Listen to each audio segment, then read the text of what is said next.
I'm Robbie. Joanna. Are you joining us this year? Looks like it. Great, I've hosted this before. We're like a family here. Can't wait to join the family. Families can be competitive. Things just got serious. It should. These are the national finals. The best teams in the UAE all in one place. Months and months of hard work, and today it all has to hold up. Robbie, welcome back. Paul, great to see you. Joanna, welcome back to Yas. I think I saw you here a couple of weeks ago working on an event. How'd that go? It was really good, but it's so nice to be back here. Cool. Guys, it's Nationals morning. Things are happening fast. I need to go. Small place. Everyone knows everyone. Knowing people is one thing. Knowing the place is another. Exactly.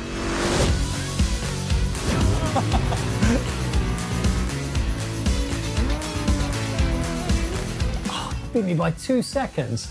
Still counts. In racing, yes. In hosting, debatable. This is where everything happens. No way. How did you get us in here? Special perks. People in here see everything you don't see out there. Every corner, every sector. Point is, in here, you can see the whole Yas Marina circuit. But this is not the best part. Sorry? If we're talking about Yas Marina circuit, just wait until you see the best seats in the house. No, wait. Can we just go up? Special access. Best seat in the house.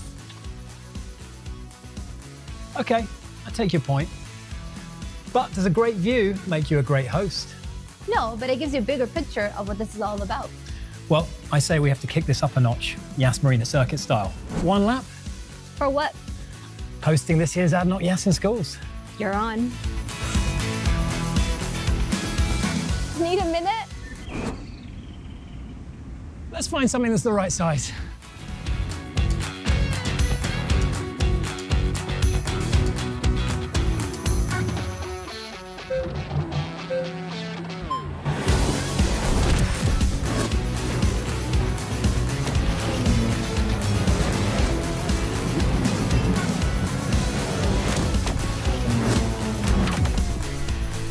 Well, not bad for a rookie. Please, that was close. Just one more stop. Good, let's settle this.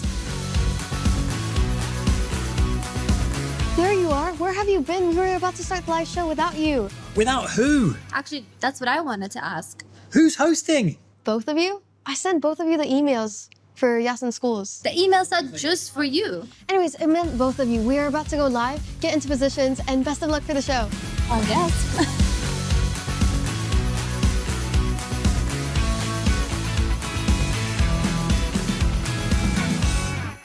We're a little bit out of breath after a whistle-stop tour around Yas Marina circuit, but we are here and we are hosting the flagship event for this year's 2026 ADNOC Yas in Schools National Finals. STEM racing takes centre stage, and in this session, the second session of the day, it's all about the entry class, which is brand new for 2026, and the pro class, the very creme de la creme. My name's Robbie Greenfield, delighted to be with you once again for this year's ADNOC Yas in Schools National Finals, and I'm joined by Joanna Bergen, who has a background in STEM and in engineering, and you've been impressed so far, Joanna. Yes, I've been absolutely shocked by the talent these students have. Again, I'm seeing these skills that I learned in second and third year of mechanical engineering, but they're gaining still at the high school level. I do have to point out for everyone that's watching that the teams we're seeing today are not just from the UAE. We have teams from Oman as well as Pakistan. So we have a very well diverse talent all around. And across a questionnaire that was done with all the participants, they've approximately worked for 25,000 hours on this project. So again, we're seeing months and months of hard work all come to an end today with the deciders of who's going to get the awards. Yeah, remarkable. And once again, we've seen a record turnout in terms of the number of teams for STEM racing. 126 teams in total from 58 schools. That comprises around about 670 students. We've seen teams of anywhere between 3 and 6 students create these miniature F1 teams. So impressed by that. And in the entry class, which will be the first of our racing heats in this second session, we've got 24 teams competing. Again, as I mentioned, a brand new class. So a record will be set. History will be made today, Joanna, because the entry class has never been done before. It is brand new for 2026. And then the pros take centre stage. 43 teams with a place at the World Finals up for grabs. So the pressure is at its highest point. That is definitely the case, but we also have to highlight that there's 20 teams that are all girls. Again, we're seeing that female stepping into the motorsports world, a male-dominated industry, getting taken by women. Yeah, and I've been so impressed. Some of the all-female teams have been unbelievable as well. We saw that in the early development session a little earlier on today in the first session of racing. But speaking of the World Finals, well, we've got two gentlemen who have got direct experience of competing in said World Finals. They've been over the course, they've got the T-shirt, so to speak, and we're delighted to be joined by both Gautam Bose and Rhys Bunting once again to lend your insights and expertise, guys, into some of the projects and some of the presentations that you're going to be going through with a fine-tooth comb. Rhys, great to have you back with us. Yeah, thank you so much, Robbie. Like you said, I've been to the World Finals and competed at both the rookie and professional level for STEM racing.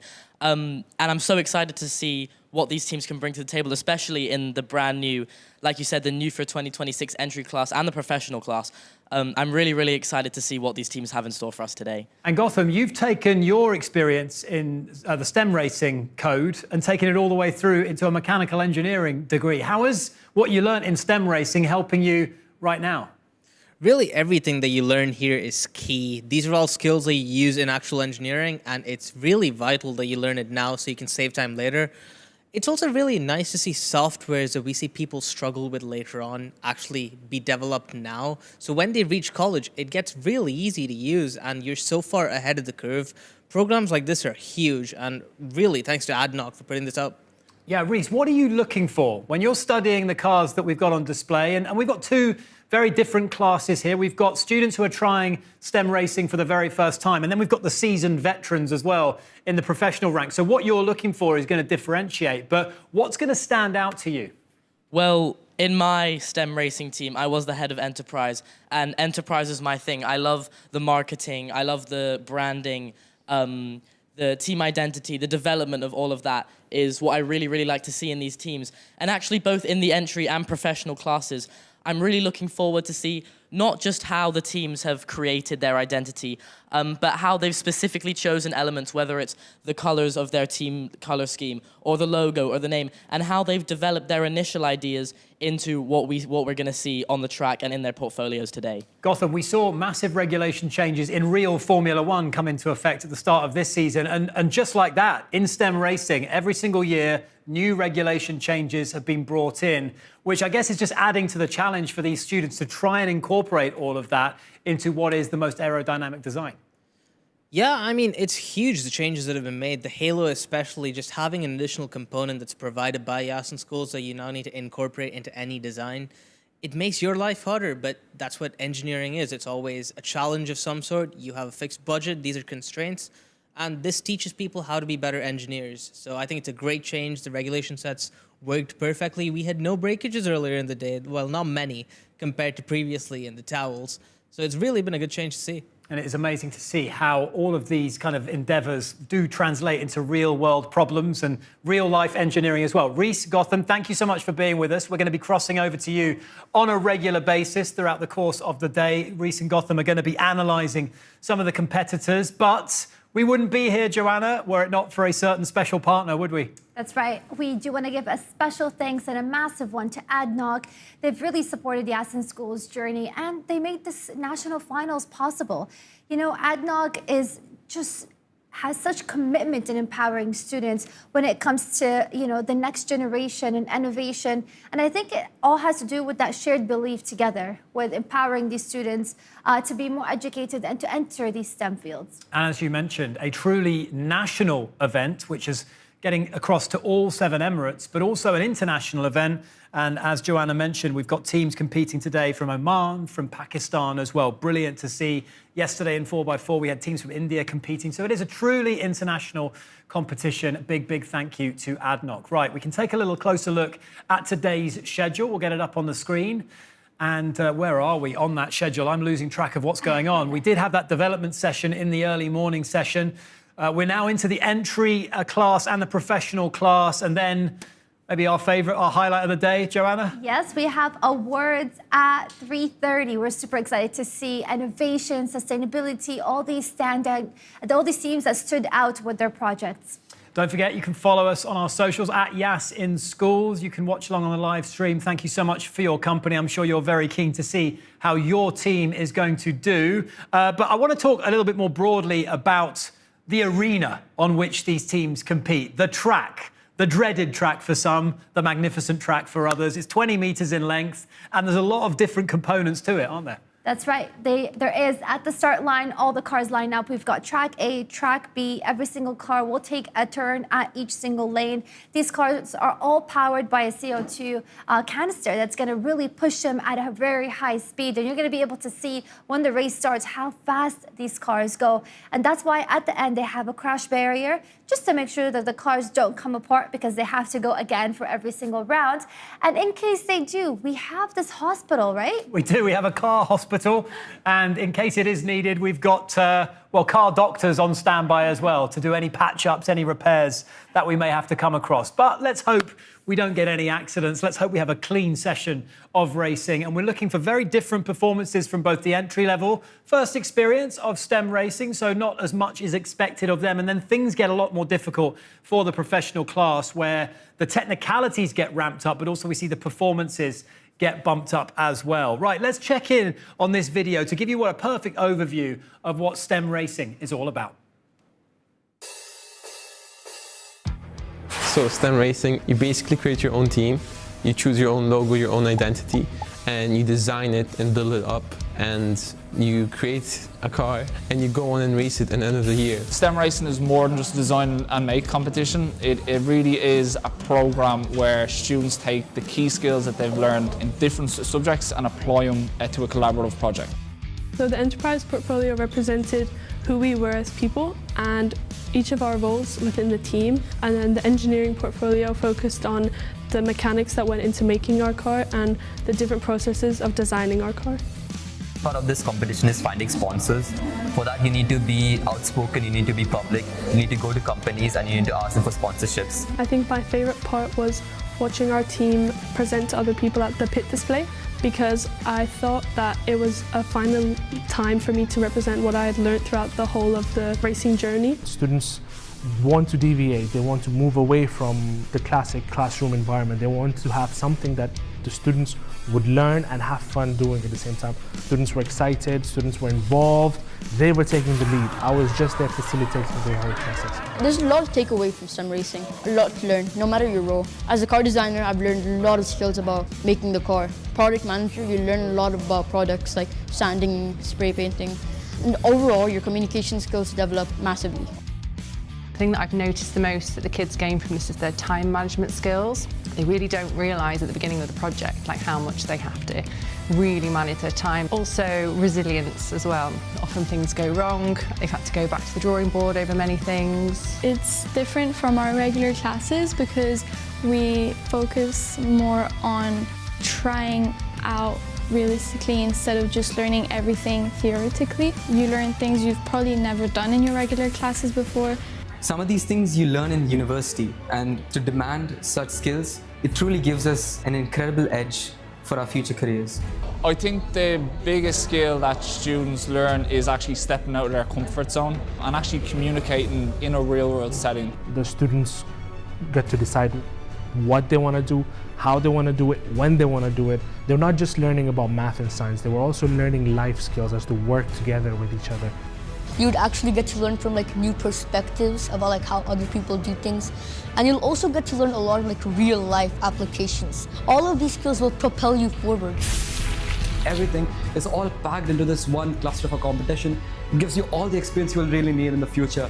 And I believe this is going to have a very huge impact on my life and the lives of a lot of students who will be coming after. Right now, we have a lot of kids coming up to me. I want to get a fast car. Can you help me? And seeing all those kids with all those smiles on their faces talking about F1 and talking about how they want to be an engineer or how they want to create an amazing pit display, I think it has not just affected us, but our whole school in general, and I think the whole UAE as well. And you can see from those pictures how it really is a journey. And again, as you mentioned, 25,000 hours in total across all of these teams, all of these students. But when they come together for the first time, it's clear that they don't really know what they're getting into, but they evolve over time. And you see the confidence coming through, particularly when they speak to us on the Zoom calls, Joanna. Yeah, we've been seeing so much skill, but we had one of the students say how quickly they had to learn this new software. So again, it's that being able to adapt quickly to new changes that's going to really help them in the future. And I think what makes this Yas in School program so good is it feels like a family. So every year, these students come back as presenters, as judges, as mentors, like we see here with Reese and Gautam as well. So it's so great to be part of this program, and we hope to see all these faces every single year. Speaking of familiar faces, many of them behind the scenes playing an integral role in today's production would love to send their best wishes to everyone competing in this session. Teams, it's been amazing seeing your incredible work. Welcome to the Yas in Schools 2026 National Finals. You worked so hard this year, and we hope that all of your hard work pays off.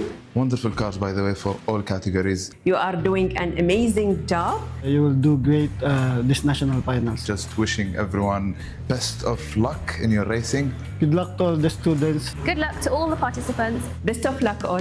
Best of luck. Welcome to the family. Best of luck in the competition. It's time to make fresh history then. For the first time ever in STEM racing for ADNOC Yas in Schools, it is the entry class for STEM racing. 24 teams, 6 heats. We're diving straight into heat number 1 and introducing the teams on that screen behind us. We've got 3 racing. We've got Orca Blaze from the Mayor Private School. Love the name. We've got Esedsta from the British International School, Abu Dhabi. I hope I pronounced that correctly. And we've got Cosmic from Regent International School. Cool designs with the entry program. Love those designs. You still get the halo in there. They have all the important components in there. So I'm sure they're at least understanding why they are important when it comes to car development. Cosmic going for the Batmobile look, whereas we've got a lot of colour on display for Team Orca Blaze. And then we've got the block orange for Esedsta. Let's get over to the track now to see how these 3 cars prevail out there on the track. Entry level, so not as much perhaps expected in terms of fast times. Let's see how the guys get on. All right, not bad at all. We've got 3 evenly matched times. Whoa. Look at the reaction time. Some outstanding, oh my God, that's the quick, oh my word. What have we just witnessed, 0.069? I think that's a record-breaking world record. I'm writing that down. Esedsta, 0.069 reaction time. Wow. And unbelievable times, actually. Joanna, 1.402 on track is decent as well for an ultimate win of 1.471. But what a reaction time that was. Right. OK, let's go over to the second race. That was outrageous.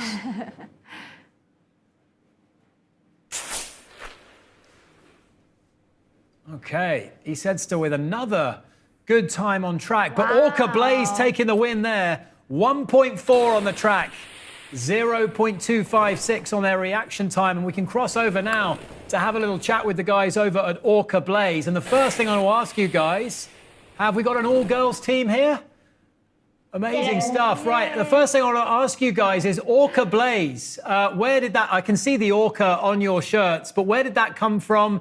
What's the inspiration behind it, and how did you fashion your team identity? Normally, many teams look at F1 cars, Mercedes, Ferrari, and we chose to look at nature because if you see, nature has everything in it. And we saw the ocean. In that, the fastest predator, which is the orca. No one messes with the orca. The orca dominates the ocean, that's for sure. I love that they're integrating different elements into design as well. So you're just thinking outside the box. Walk me through, there's now, I believe, 6 of you in the team. And how did you guys divide up the workload with the team? It was difficult at first, but then we saw everyone's experience as our car designer, which is Dita, she was experienced before with test driver as well. That's why we chose her for car design. And based on different strengths, we divided everyone's work. Okay, don't go anywhere, guys. We're going to head back down to the track. We'll come back to you, though, in just a few moments' time. Let's see how you get on in races 3 and 4, then. Team Orca Blaze, blazing a bit of a trail so far. This is race 3. Ooh, I think we've got 2 cars that were really close there. Oh, look at that. So we have Esther at the best track time of 1.416, but not the best reaction time. That goes to Cosmic, 0.267. Yeah, well done there. Orca Blaze, just a little bit slower out of the gate there, but well done to Esedster. Final round for the 3 teams. Let's see if someone can top the charts with their numbers. Ooh, it's almost like a tie, it looked like. Oh, that's Wow. decent. Oh, okay. Esedster again, 1.438. Well done. And then we've got the best reaction time by Orca Blaze, 0.278. But now we get a chance to talk to them again and just to get to know a little bit more about the process that led them to this final result. We'll check in on the leaderboard before we cross back to them. And they are leading 1.4 on the nose, just 2 milliseconds quicker than Esedster. So it's just so close already, Joanna. God. I'm going to write these down You're now. going to write these down. Well done, guys. Okay, only 1 race, but you are still leading out there. That was a really good time for the entry class as well. Talk to us about the biggest thing you learned over the process of starting out and now to where we are now at the national finals. What's the biggest takeaway for you guys? For car designer, I specifically learned a lot. Before, I had no idea about engineering concepts and they were all really new to me. But when I first started off by watching videos and learning about the basic concepts, and then when I discussed with my team and we started working on the model, everything started getting even more clearer. And by that, I was able to develop on our design. And that is how we developed our car. That's awesome. I mean, walk me through, because you guys, like you said, this is all new to you. Were you able to use any of the software, any AI, and how did you use it to help you with the project development? We have decided to use Fusion 360 and SimScale. First, Fusion 360 for developing our car, as it was actually better as we compared with the other softwares, and Fusion suited as well. And we use SimScale with the help of our seniors to do our CFD simulations and check the airflow of our car, etc. And I want to know, just curious. So we also use, for graphic designing, we also use this app called Blender. It was actually kind of complicated at first, but as we started progressing, it was it took a while to adapt, and I feel like that's what we learned through our journey in F1. Yeah, I mean, you said you had no experience in terms of design engineering going into this. I wonder, has this whole journey kind of given you maybe a bit of a new passion, a new direction that you're keen to go even further with, and maybe guys come back next year with another team? Yes. Well, that's good to hear. That's good. We're doing some high-level recruiting here. So well done, Team Orca Blaze. Thank you for joining us on the Zoom call. Congrats to you. Well done. Thank you so much. Very best of luck for the remainder of the competition. Great to have a chat with Team Orca Blaze. So that was the first heat in the books for the entry-level class. Let's go straight, without further ado, to heat number 2 and introduce our 4 cars from this heat. We've got from the Delhi Private School, Dubai, Kazico, and from the Mayor Private School, we've got the Racing Royals. Then we've got Rapid X Racing from Jabal Ali School and Sulfurite Labs from the British school Al Khubairat BSAK. And you can see the halo designs incorporated as part of the new regulations with the helmets as well. Liking the look of Racing Royals, actually. That's a very interesting looking design, but we don't know how that's going to perform in terms of aerodynamics. Let's head down to the track to find out. Race number 1 for heat session 2. All right, we're up and away. Sulfurite Labs, 1.497 on track, and that was enough for the overall win of 1.760, despite the fact Kazuko were just a bit sharper out of the gate. Yeah, again, it's not just about the reaction time, it's about the weight of the vehicle, aerodynamics, and how it performs down the track. Again, it is 20 meters long, so anything can happen along the entire track. I've got a funny feeling that Orca Blaze time of 1.4 for entry class might be very, very good. You know, that might be tough to beat. Let's see how that fares going forward. Race number 2. Heat number 2. And, I tell you what, Sulfurite Labs warming to their task. 1.403. They're within 3 milliseconds of the Orca Blaze. Perhaps it's not as impenetrable as I thought. 1.678, a finish time there. So Sulfurite Labs, just say, hang on a minute, don't forget about us. We're at the party as well. I think they've got a chance. They've got 2 more rounds to go. They've had a good warm-up now. Their numbers are just getting better. Let's see for race number 3 how they're going to do. Let's hope they're not out of puff, though. That's the only... Here we go. Ooh, that was a bit... OK, 1 point... they did enough to win again. OK, well done. So, again, keeping that consistency with the numbers, 1.435.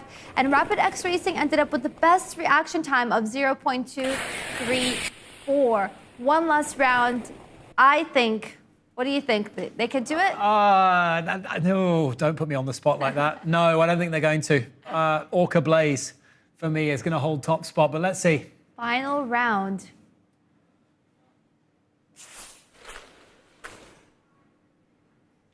Oof. Racing Royals. Racing Royals stepping it up. Track time of 1.457, and the best reaction time goes to Kazuko, 0.231. That was quite an interesting one. Again, we did have consistency with Sulfurite Labs, but Racing Royals managed to come again and win at the end. Well, Racing Royals, they disappointed in race number 3, so they got their act together for the finale, and that was a timely one as well. As we look in on the leaderboard, Sulfurite Labs, 1.403. So, oh my God, just 3 milliseconds separating the top 3 teams. 1.4, 1.402, and 1.403. Talk about fine margins, Joanna. They may be entry level, but they definitely are showcasing a very high skill set. For now, I believe we have heat number 3. Let's get straight into it. Yeah, heat number 3. 3 cars racing in this one. We've got Monaco Muse Racing from the American Academy for Girls. We've got Nitro Nova from Dera International School. And we've got Rusty's Racing from Jebel Ali School. Interesting name there. Yeah, very interesting names. They're very creative, these guys. It's very, very good to see. Monaco Muse, quite a angular shape to their car. Ooh, I think it's Nitro Nova with the best time. Oh, that's it is. Right. You are Nitro Nova, best track time of 1.417. Fairly close there, 1.488 for Rusty's Racing. And Monaco Muse just musing their way down the track, 1.616. A little slower as we prepare ourselves for race number 2. What have these guys got? 1.4 is the time to beat. Come on, you guys can do it.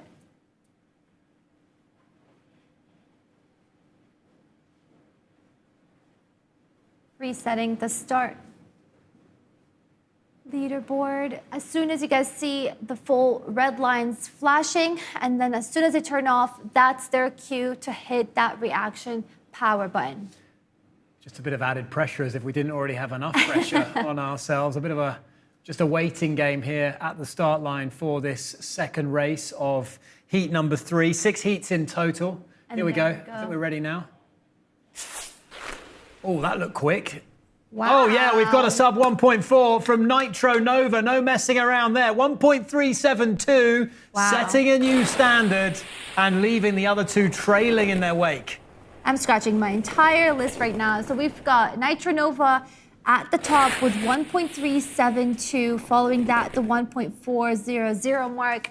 Let's see if we can beat their own record. Nitro Nova. Very impressive work. Very, very impressive. I found track A tends to be a little bit quicker of the 2, but it's very, very tight. We're going to go to Zoom now. Who are we speaking to here, guys? What team are you?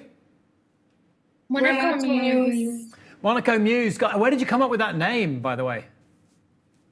Because like Monaco is like one of the destinations that they like do the F1 races, and Muse because it's like independence, hard work, and like we really felt like we connected with this name. Monaco is like basically the country of F1. It's like very recognized for their track in F1. So we chose that name. It is the most famous of all the F1 races. It's the flagship race, no doubt about it. It congregates the Triple Crown of racing, which is no small feat. Guys, congratulations on getting it all the way to the national finals. How did you guys work together as a team? What challenges did you have to overcome to ensure that you could be your most efficient team? Firstly, we each of us at the beginning of the competition, we all like decided what our specialty is. Like some of us, like we were good at designing uniforms, as you guys can see. And some of us were also car design. And we actually worked together, for instance, for the reaction time and for the car's airflow and the weight. There were many aspects of the competition that helped us like work together and be stronger as a team, especially that it was online this year. And like one thing that was really challenging was it being online and how we couldn't communicate with each other, but we made it work by communicating on social media and on WhatsApp, so we could all work together and like manage our time. That's awesome. I mean, I know you guys use a lot of softwares to develop your program. Walk me through some of the skills that maybe can transfer to real life skills. What have you learned from the entire process? We have learned, firstly, communication is key. Like we're now in school, of course, like when we're gonna work, university, and when we're gonna like do F1 again, inshallah next year, we're gonna like know about communication, because we all have different personalities. So working together and especially like, you know, with circumstances that have been happening, how we work together, it's really made us strong as a team. Communication is one thing. Also teamwork, because we really had to work together and like to achieve this stuff, and we had to communicate. Mostly teamwork, I would say. That's right. I know I've met one of you just actually last week, I believe, and she's a huge F1 fan, and I hope you guys are so inspiring to all the other girls in the sports. And I hope to see you one day end up working in motorsports, and make sure to just kind of take footage of your journey, because you're going to look back at today and see just how much progression that you've made in just a few years. Yes. Yeah. Well, congrats, guys. I'm sure you're going to have your eyes on that leaderboard as well. Thank you so much for joining us. We're going to get back to racing. Thank you so much. Right, I think we're on to race number 3. The Monaco Muse racing team looking on with a lot of interest here, Joanna. All right, one more number waiting for... Oh, another sub 1.4, just by 1 millisecond. That is second position, I believe. Rusty's Racing taking second position, 1.399. Very well. All right, I guess we have one more round to see. First place, second place, so they have topped the second place now. Let's see if we can do better than that. One last round, our final race. Oh my words. Wow. Nitro Nova, 1.335. It's a new best time. Nitro Nova. So impressive. Scrap 1.372. It's all about 1.335 now. And we've got a new benchmark, which is actually starting to encroach on some of the times we saw this morning in the development class, which is unbelievable stuff from Nitro Nova. So well done. And if we take a quick look at the leaderboard, I can promise you that Nitro Nova, unless I'm very much mistaken, right there on top. 1.335 with Rusty's Racing at 1.399. Orca Blaze clinging to a top 3 spot with 1.40. So that is your leaderboard through 3 heats. And I can throw now to Gotham for the first time, who's going to talk through some of the project elements that he's been putting a very scrutineering eye on, Gotham. Thank you, Robbie. And honestly, these kids, it's incredible what they do at such young ages. I couldn't possibly imagine doing this competition at 9 to 12 years old. These softwares are not that easy to learn. It's really hard to actually make a car completely. And just look at Kazico, for example. They've used a 3-element front wing, which even Formula student university teams never actually do, right? It's actually really complicated to design these, and they have a solid understanding of everything that they're doing, all the aerodynamic aspects. It's generally just amazing to see what they're doing. I don't have too much nitpick. Obviously, these are people that are first entering into learning these softwares. Maybe just go back to first principles completely, you know, understand Newton's equations, which are big for this age, but genuinely, if you start there and you build a solid understanding, it takes you really far in the future. Actual engineers struggle to think from first principles as well, so just learning it now and getting it into your intuition is absolutely massive for your future career, even if you're not doing engineering. Just understanding that everything is based on your first principles really takes you far. Alongside that, I mean, this is just incredible. The fact that they can produce portfolios, verbal presentation, cars, all while doing school, and especially during the past few months, tumultuous times, it's just incredible work. And we genuinely hope when they make the step up to development and professional, they do keep the momentum going, they keep learning more and more. And just as long as they keep developing at this pace, I believe UAE will be world champions in no time, especially in STEM racing. It's genuinely just the halo as well. It's really hard to incorporate this, and there were a lot of teams at the World Finals even who forget to glue their halo in properly and it falls off. We haven't seen any of that so far yet. So the fact that they've taken this much attention to detail for each and every step of their project elements is crazy work. And I've gone through a lot of the portfolios and the scrutineering process for these cars. These kids, they read the regulations very in depth. In fact, more than the pro class, this is the class with the least amount of penalties.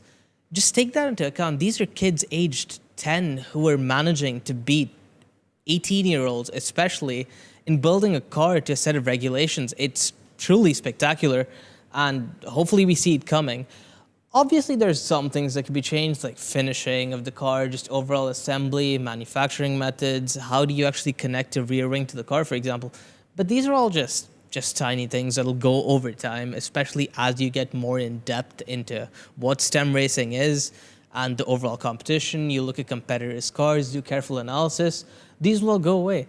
Another thing that I noticed was the project management for their engineering itself in their portfolio was really high level. They have Gantt charts not only in enterprise, but they have it in engineering as well. And they also have agile. These are terms that people don't find out for a really long time until they come to industry. So the fact that they can apply a time management principle to their engineering project and get it done on time for a competition, especially during the past few months, really, it's impressive. Something to note, the wheel system mass is the first thing to take into account. So if you are taking design, you should be focusing on the weight of all your fixed elements, like your halo, your helmet, your wheels, and your axles. And then from there, you can see how much mass you have left. Obviously, it's a bit hard to measure when you're first using softwares like Fusion 360 or Inventor, but as long as you learn those tools right now, they'll make your life a lot easier in the future. Other than that, just attachment, fit, and finish. These are all things that you can do over time. Just really good work. Back to you, Robbie. It's so impressive, and the way you explain it as well just gives you a real insight into how much work some of these students are, again, doing this project for the first time. And yeah, okay, some of the regulations have been softened a little bit for these younger students, these entry-level students, but hopefully, Joanna, this whets the appetite. And as we've said and seen from the students so far, they're all keen to come back next year and elevate their status. That's right. Again, I mean, the awards are not just based off the fastest car. So what we're seeing here doesn't mean those are the winners. There's so many elements to the competition. We have their verbal presentation, we have sustainability, innovation. So these students get to think of all the different aspects that they can input into their project to make it stand out. They certainly do. We're going to continue with the racing because I tell you what, I am intrigued. My appetite is whetted now. We've got Nitro Nova at 1.335. It looks like we just got a one-car heat here for heat number 4. Velocity X. All attention, all eyes on Velocity X from the Jumeirah College. Let's see how they're going to do. So they're going to be basically racing 4 times, every single time on a different lane. Bit lonely out there on the track for Velocity X, but okay. They don't get the pressure. At least that's a bit taken off their chest. They don't have a rival to beat, but they've got a time to beat, and they're not far off it. 1.407. That puts them, for my money, right around the top 4, top 5 so far on the placings, and that's only their first race, which, as we know, is just a loosener. It's just a warm-up. Let's see how they're going to do in race number 2.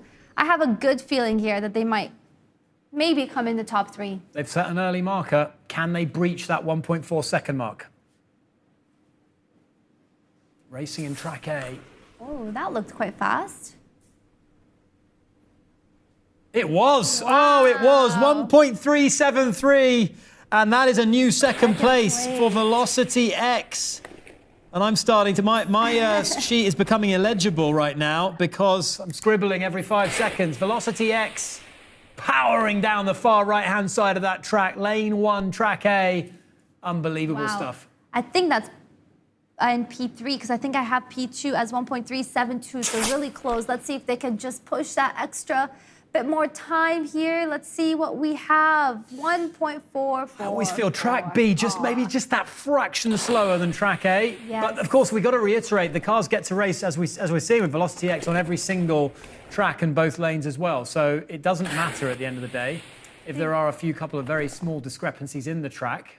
They do have one final round. I mean, the reaction time is really looking good. It's just about getting that track time a little bit down to see how they will be doing in the last round. That looked like a good run. Oh. It was not quite as good as their best. 1.396, still good though.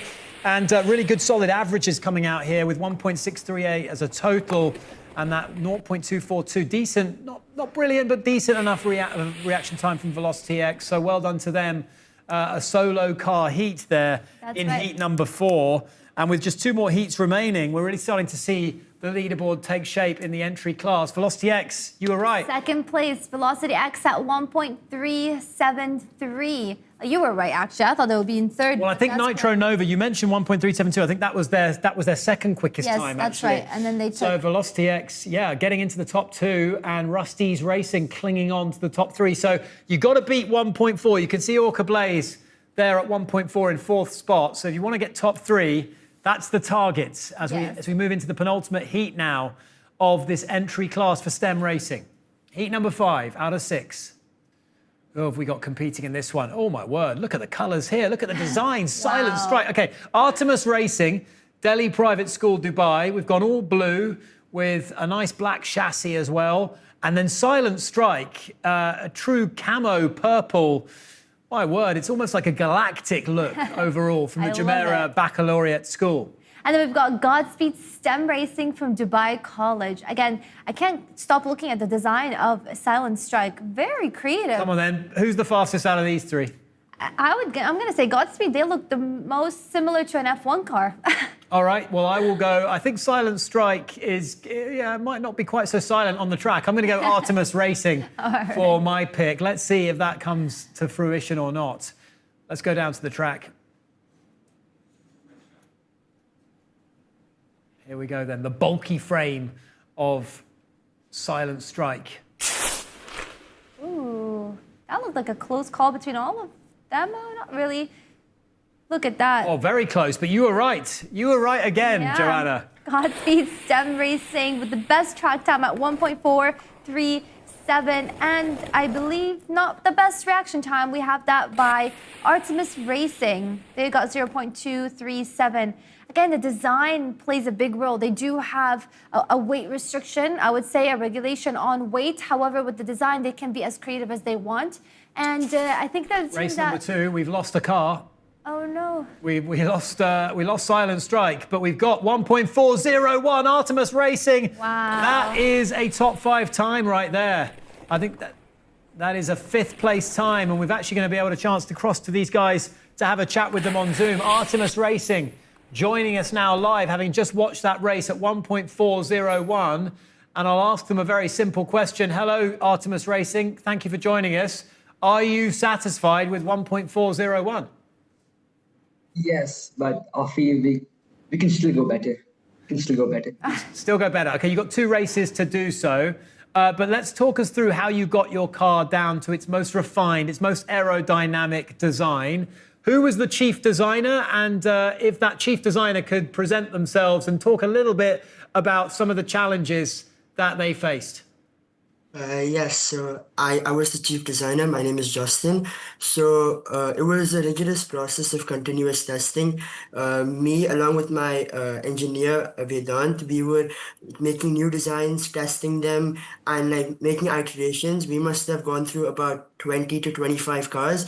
So we were just trying again and again to get the fastest car possible. That's crazy, 20 to 25 cars. So tell me then, you might have learned a lot of lessons from this process. What's one lesson that you want to pass on to the teams coming in next year? I think the main thing in this competition is being able to manage multiple ideas within a team, because even though I was the head of aerodynamics and making the designs, we took inspiration from other cars in real life as well as ideas from our teammates. So to be able to incorporate all of them and make each voice feel heard was very important to us. How about in these difficult times, guys, because of course this was an online competition this year, talk to us about the challenges that you've encountered in terms of sponsorship and marketing. So obviously in terms of sponsorship and marketing, since it's online, sponsors don't really get the same outreach that they would if you had been at the circuit. So yeah, it has posed a greater challenge for us to get sponsors, but still, yeah, we've stepped up our game, tried harder and gotten a sponsor. Gotten more than one sponsor. More than one sponsor, that's good to hear. And what are you looking to do with this team in the future? You're an entry-level team for 2026. Will we see you jumping up into development or pro for 2027? Yeah, for sure. We, as a team, we love this competition. We grew from it both individually and as a student, we learned a lot from it. So yeah, for sure, we'll come back this year as a professional team, and we look forward to go to the World Finals. You guys should be very, very proud of everything that you've accomplished so far, and definitely we'll be seeing you next year. I think it's time to head back to the race. I think it is. Let's head back. I'm sure these guys want to see what happens in the next race, so let's head back to it. Well done to you, and thank you for joining us on that Zoom call. But let's go back to the track. Artemis racing in Track B, Lane 2. All right, it's two cars competing against each other. Godspeed STEM Racing. Ooh, and they get the best track time of 1.409. Artemis Racing not so far off behind, 1.411. 2 milliseconds behind, but also getting the win, courtesy of that slightly sharper reaction time. So 1.644, well done Artemis Racing. And this is the final race of the 5th heat. Just one more heat to go after this one.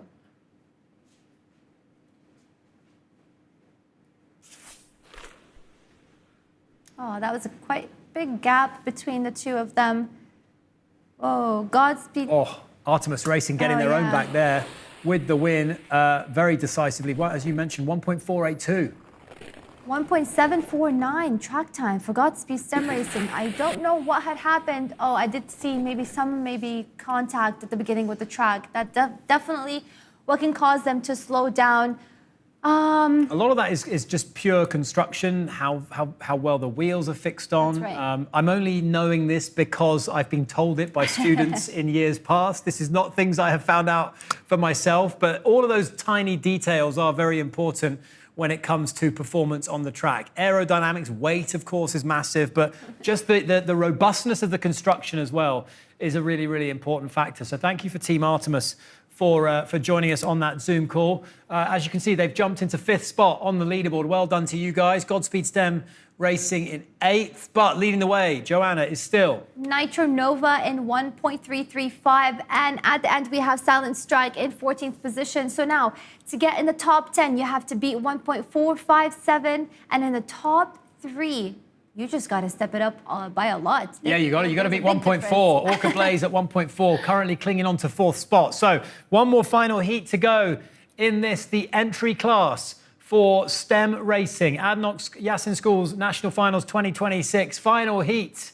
We've got 4 teams. We've got Raven Rush from the Abu Dhabi Indian School for Girls, and we've got maybe the most colourful car so far, Maverick Racers from the Indian International School DSO. Then we've got Asphalt Racing by Heartland International School and Team Hermes by GEMS founders and Mizhar. Wow, Hermes.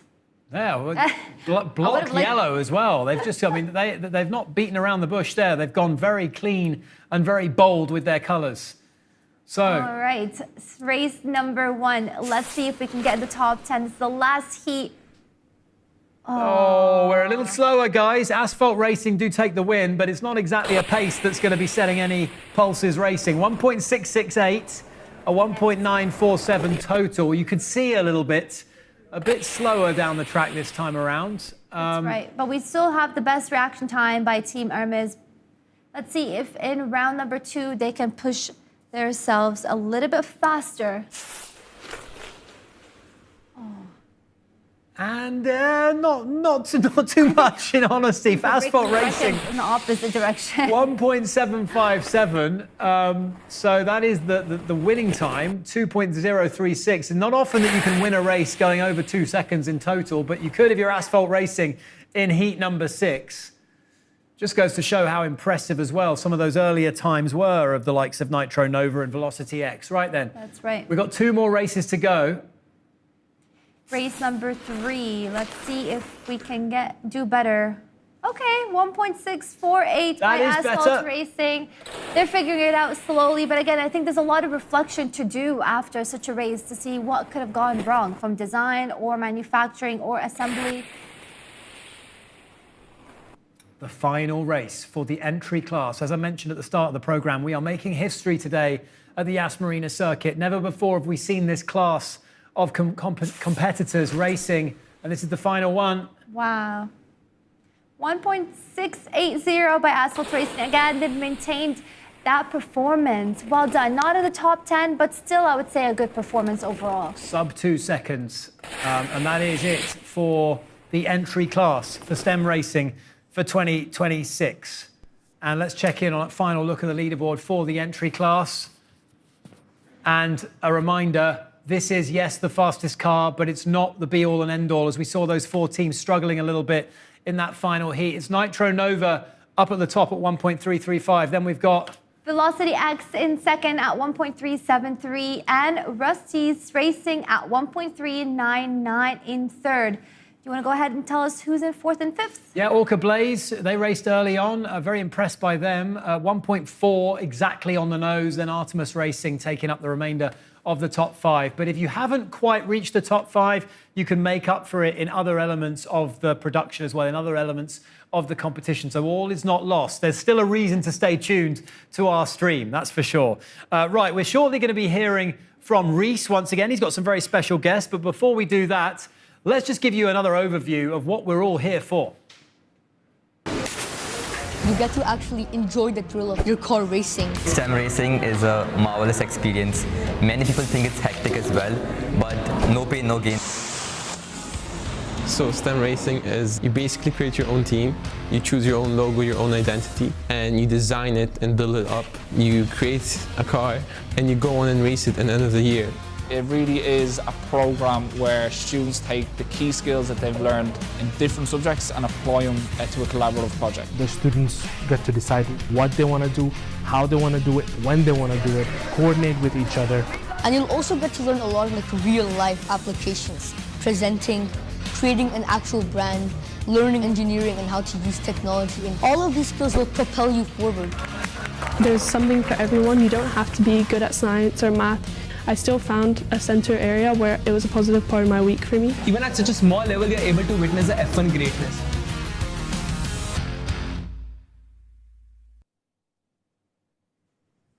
Right, let's cross now, if we can, to Reese. We've got generations of world finalists. We've got a former world finalist, and he's alongside some current world finalists. Reese, you brought even more experts to the party here. Yeah, thank you, Robbie. So now that we all know what STEM racing is, I'm actually here with a very successful STEM racing team, and they're actually in the build-up preparing for the STEM Racing World Finals this year in Singapore. This is Team SOAR. They're actually very unique in the fact that they're one of the few all-girls teams in the STEM racing program. So why don't you guys tell me about the experience of being an all-girls team in the STEM racing program? So I think we've, being an all-girls team, we've noticed an underrepresentation of women in STEM around the world as well as in the competition. So that kind of leads on to a bit about ourselves and what we try to do as a team to increase the amount of women we have participating. So for example, we carry this out through our marketing and stuff, and we've got like over 600 inquiries across our socials of people interested, and we encourage more teams to do that moving forward. And you mentioned 600 inquiries. Have these been locally in your school or regionally all across the world? These have been all across the world from over 35 different countries. That's so nice. So as you can see, SOAR is an incredibly successful STEM racing team. But like I've said before, success doesn't come without challenges.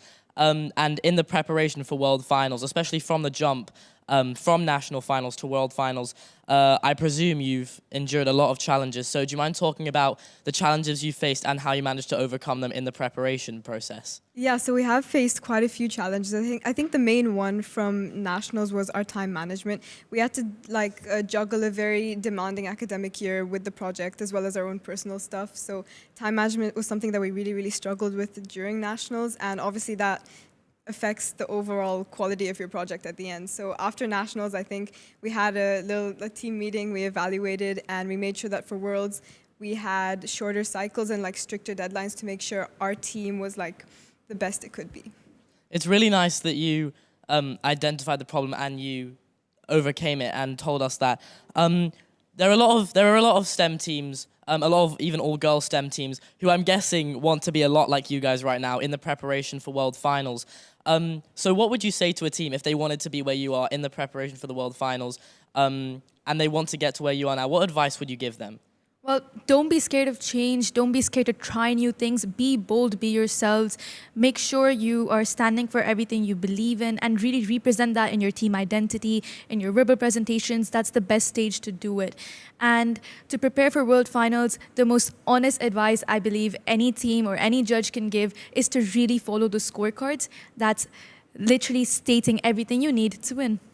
That's so inspirational, but something even more inspirational is the fact that you guys, as the SOAR racing team, have actually partnered with Yas in Schools to introduce a new to 2026 award for women in STEM that I understand you will be handing out later today. So do you mind walking us through what that award is, the criteria that you need to kind of hit to make the award, and why you chose to produce the award in the first place? So the Women in STEM Award is, as you mentioned earlier, a new award that we've introduced to the competition. Its aim is to encourage more teams to engage in activities that promote women in STEM and promote STEM careers to more female students. So the criteria is, it's not based on the composition of your team, but more about what you do, how you plan your events, and what impact that comes into it, and how that extends not just in your team's project in the competition now, but past your participation. And are you guys excited to give out this special award later?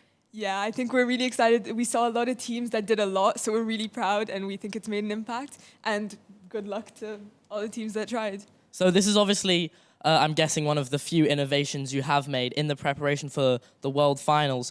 Do you mind sharing with us, in this STEM racing, which is a competition all about innovation and creativity and kind of pushing the limit even further than the previous years, do you mind telling us more about what other innovations you took in the preparation for the STEM Racing World Finals? So one of the innovations that we're working on right now and that I think teams should look out for is called SOAR Blueprints. Basically, when we were a young team, we noticed that, especially because our school had no background in STEM racing before, we didn't really know what the competition was.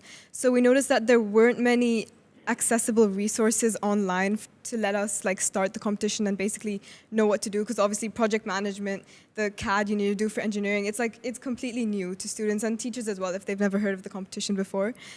So it's kind of like a barrier to entry into the competition. So we're trying to solve that, and we're trying to change that by releasing guidelines, explaining each project element and basically making it more accessible for teams no matter what your background is. So, guys, look out for that on our Instagram at soar.gp.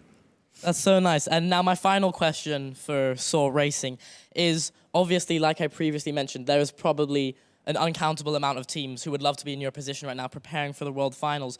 But I mean, I've been through the process. The jump from national finals to the world finals is a very big jump. And the regulations have made the gap between them smaller, but there's still a lot of change that comes with changing your team from a national finals team to a global scale world finals team. So do you guys want to talk about the jump between national and world finals and how you've adapted?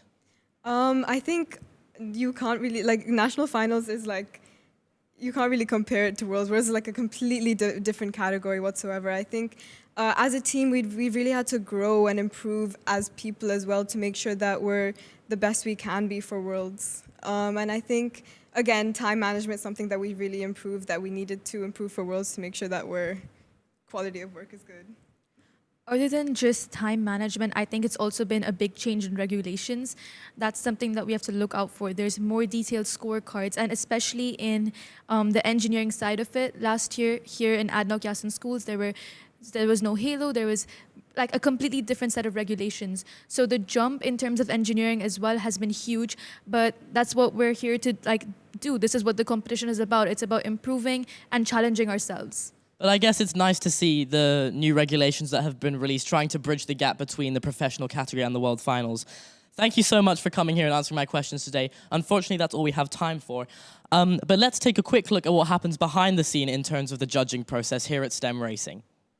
This is a quick look into the process of judging for STEM racing. So I got involved with the Yas schools back in 2012 as a participant, and ever since then I've been involved with the Yas schools for development of the projects and as well as volunteering as a judge every year since then. I'm basically judging teams' presentations and see who's gonna do the best. I'm a judge basically looking after scrutineering as well as design and engineering for all competition categories in Yas schools. Scrutineering is a process where we assess cars to check if they're compliant with the technical regulations set by STEM Racing. We basically understand three things. First is the technical rule compliance of all submitted cars. Second would be the quality of manufacturing and assembly. And the third would be their capabilities in generating engineering drawings as well as photorealistic renders.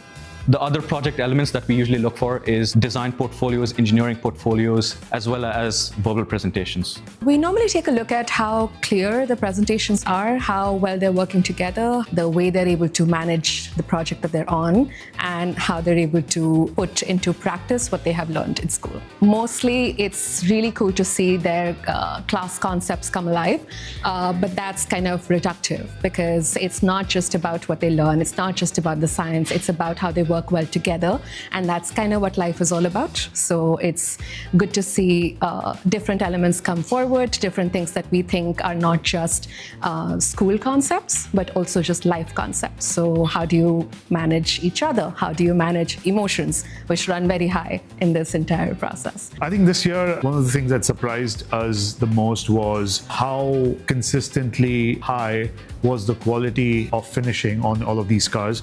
They had a great paint job done on top of them.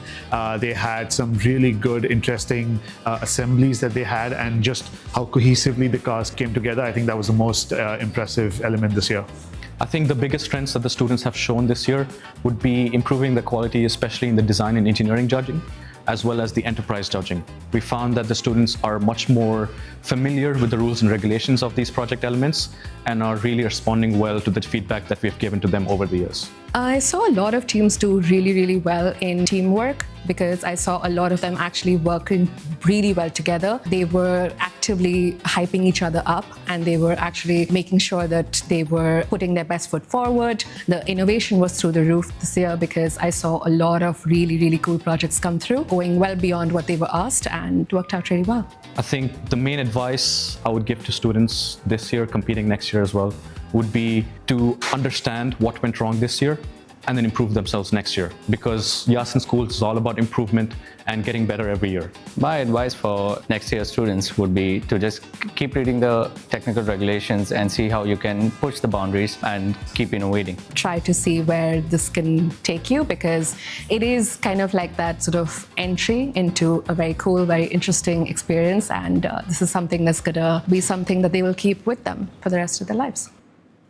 So great to get the insight from the judges, and a big thank you to the SOAR team and to Reece Bunting as well for that presentation a little earlier. We've closed the books on the entry class for the first time ever competing at the ADNOC Yas schools STEM racing programme. We move now to the pros, the seasoned veterans, those that have been over the course before. And because they've been over the course before, the regulations have been tightened, yet there's been more design flexibility as well given to the teams because there's a new weight now in the class, 48 grams as the lightest minimum weight. That was as opposed to the 60 grams that we've seen in the developmental classes, and a place in the world finals as well up for grabs. So the pressure and the stakes have been raised significantly because the winning team from this session is going to earn a place in the coveted world finals. They're going to follow in the footsteps of the SOAR team, in the footsteps of Gotham and Reese as well, and travel to the world finals to compete against the very best of all the teams from around the world. And when you do that, you are competing with the top echelon, the top couple of hundred students globally when it comes to STEM racing, which is just, I mean, it's dizzying heights, isn't it, Joanna? It's crazy because they just have this massive jump in skill set and experience within a very short span of time. However, like we've been seeing, the skill sets and the terminologies and what they're learning and the softwares that they're using, like CAD, Fusion, 360, they're also using Python for coding. They're using so many resources. And now with the professional team, we're going to see the complexity increase. Their in-depth knowledge should also increase. But overall, they are using resources like AI to help them when it comes to the research. Yeah, really looking forward to seeing just the look and design and the aerodynamics of these professional class cars as well. Because, again, the stakes have been raised. We are operating at a really high level now. And we are in our final session for STEM racing. Development came first. Then we had the entry class. We've now got a total of, how many teams is it? 43, racing in the professional class in total of the 126 teams that are racing today. So a good third of the competition is a professional class team as well. After that, we've got the awards for you. That's going to broadcast live from around 3:30 p.m. this afternoon, and that will give winners in each category from entry to development to professional as well. But before we go anywhere else, before we get back into the racing, a reminder that we need to thank our sponsors as well. Yeah, just before we go to a sponsor, I do want to highlight that, again, the awards are given not just for the fastest car, but they are looking for different skill sets. So things like innovation award, sustainability, engineering design, verbal presentation. So there's so many elements into creating the best project. So overall, it's not just about the fastest car. But to bring it back to the sponsors who made this all happen, we do have to give a massive thank you to ADNOC. Honestly, they've supported Yas in School's journey, and they've just made the national finals possible. They've just showed a commitment to empowering these students through education and innovation. And it's all based on the shared belief that these students deserve to be at much higher quality of access in the industry to be able to understand different career paths, simplify engineering, and make it more fun to enter. ADNOC in the studio, we salute you, and I'm sure everyone watching on the stream and everyone who is part of this amazingly extensive event also appreciates the contribution that ADNOC have made. Right, our expectations have gone up a notch. It is time to get into heat number one of the professional class, and I, for one, cannot wait to see what these teams serve up to us in this 2026 ADNOC Yas in Schools STEM Racing National Finals. The swivel round to cast my eye over Marvane Racing from the Maplewood Canadian International School and Nova Tempest from the Mayor Private School. And from the British International School, Abu Dhabi, we have Momentum X. And from Maplewood Canadian International School, we've got Carbon Specs. Very cool designs. We're already seeing the complexity a bit more. Look at the first vehicle there that you can see. They've gone very creative with the front wing. They really have. They really have. Let's get on down to the track now. And we're looking for slightly faster times. Anything under 1.3 has been really fast so far today. But I have to say, these professional class teams will be looking to challenge that even more. Maybe get sub 1.2. Yeah. That would be quite something. That would be looking at real fast times. This one looks very similar to an F1 car. I wonder if it will be the fastest on the track. That sounds to me like, we've got the, okay, we've got the wrong footage here. We're going to have to go back. That was from earlier on today. Orca Blaze, that was from the entry-level class today. So we're just preparing our footage for the professional teams. And as I said, I think the world record for professional teams, as we can see them once again on the screen behind me, world record for professional teams around about the 1 second barrier, just over 1 second. 1.075 in the last, I believe, 2022. But again, the regulations are changing. Again, it is getting a bit more complex as well. You have a weight regulation reduced to 40 Gs. Here it goes. Here's the race proper. There we go. Right. And it all happened in the blink of an eye. And as you can see, Nova Tempest immediately announcing themselves at the top there. 1.247. And that just shows you how things have just been cranked up a notch. 1.247. Great finish time in total of 1.489. Anything beneath 1.5 when you factor in the reaction time is really, really strong. The other three teams have got work to do as we head into race 2. Nova Tempest setting a searing pace in race number 1. Oh, and again, 1.257. Almost a carbon copy of their first race, Joanna. Very well done. They're definitely doing something right. So I'm interested to speak to them now to ask what did they do in the design that made them and gave them this boost in power down the track. Oh, Nova Tempest joining us. Well done, guys. Not 1.247, I think it was. Well done on that time. Straight out of the gate. Still 2 more races left to go. But can you please explain to us the secrets behind your very fast car? We prioritized the weight, as the weight was a very crucial aspect to our car. Aside from that, we also made sure that our side pods had enough gaps to allow the air to flow. And we even tried to create our car as close to a realistic F1 car as possible, just to enhance the whole experience. And our front wing and rear wing did have a couple of problems, but eventually we modified it and we created it into the fastest car that we possibly can. And we're really happy to see that it is racing as it is supposed to be racing.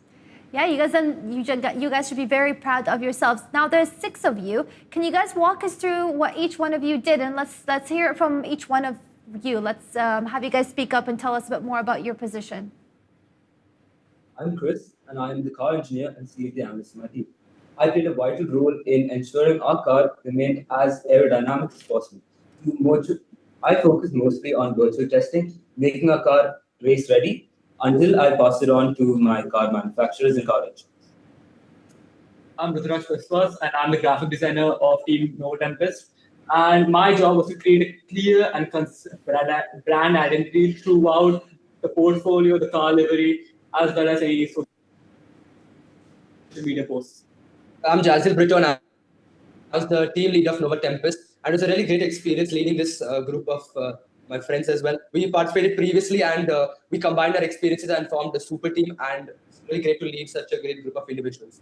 Okay, guys, we're just struggling with the connection. We're going to come back to you if we can. We're just having a few issues with the connection, so we'll come back to you. Just stay right where you are. Hopefully that connection sorts itself out, but there's more racing still to go in this first heat, and I know the guys are going to be interested to see how they get on. They've moved over to track B.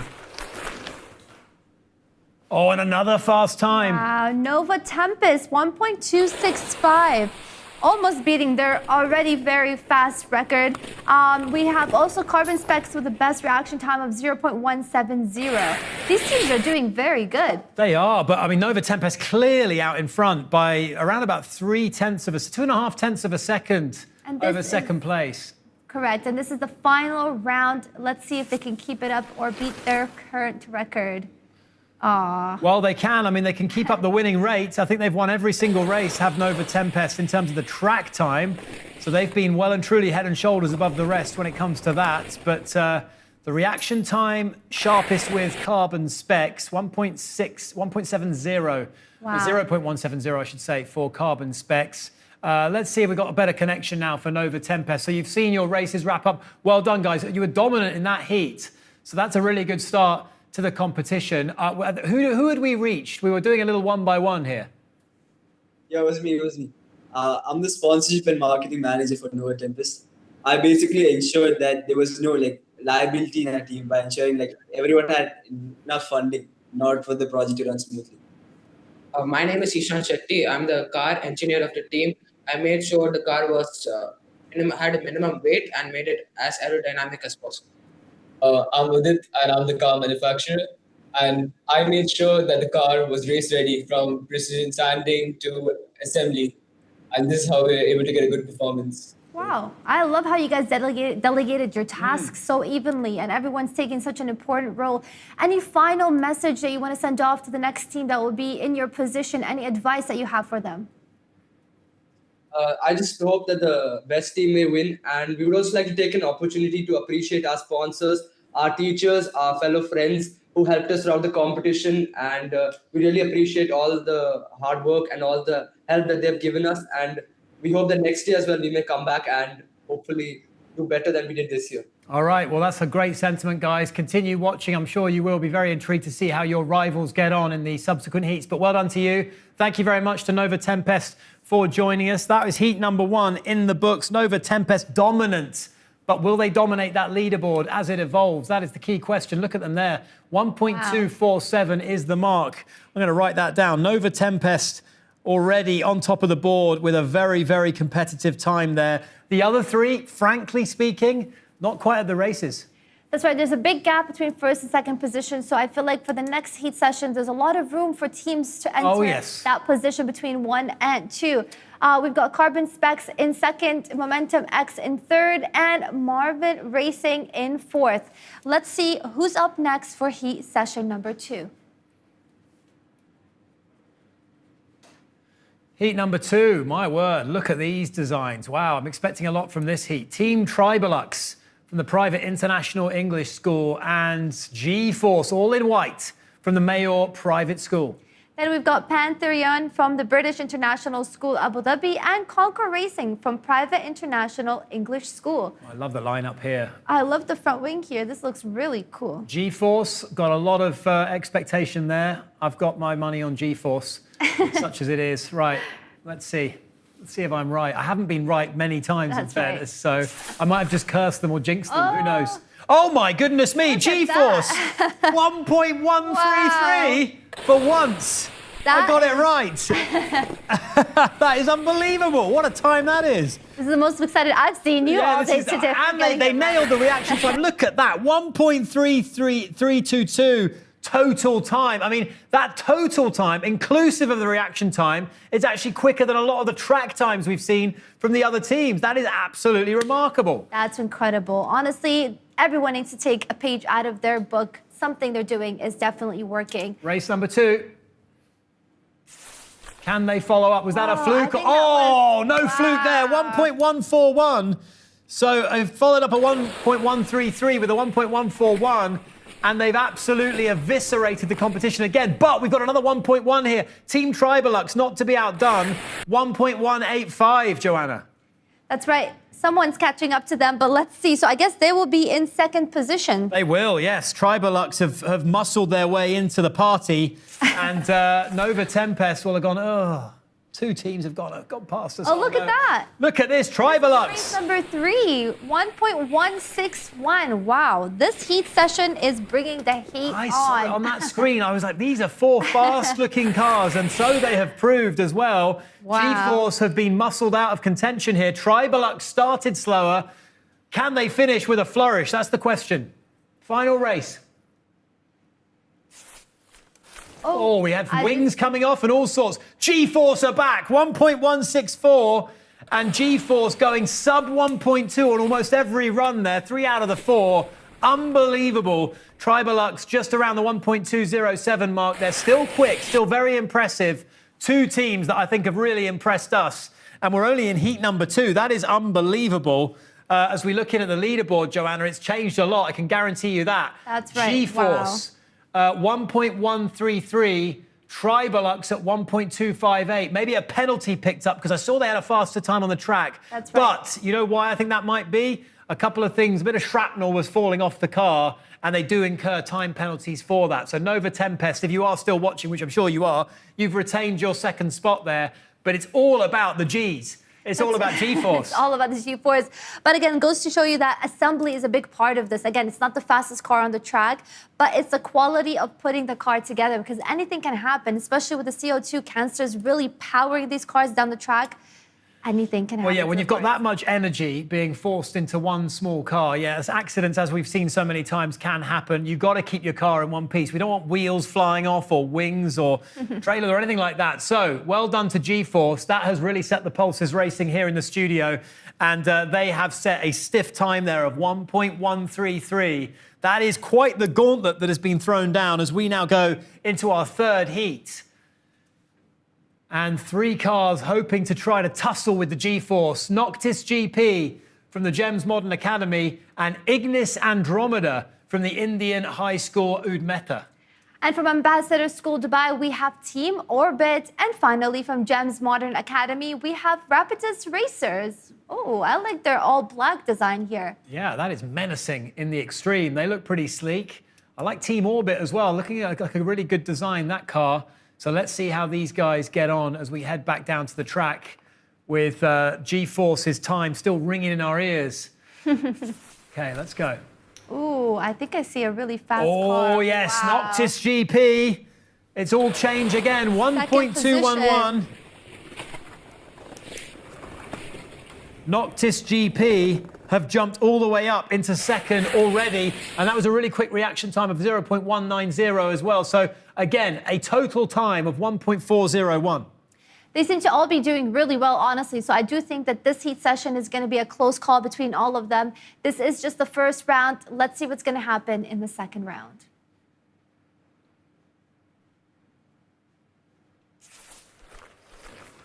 Can Noctis follow up? Team Orbit this time.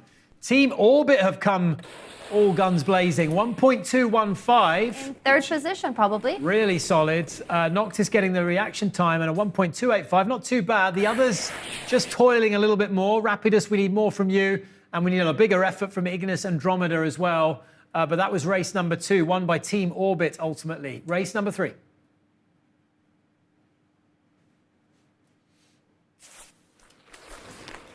I think somebody else is also... Mirrored time. 2 teams there, Orbit and Noctis, cannot be separated at the top of this heat. 1.247.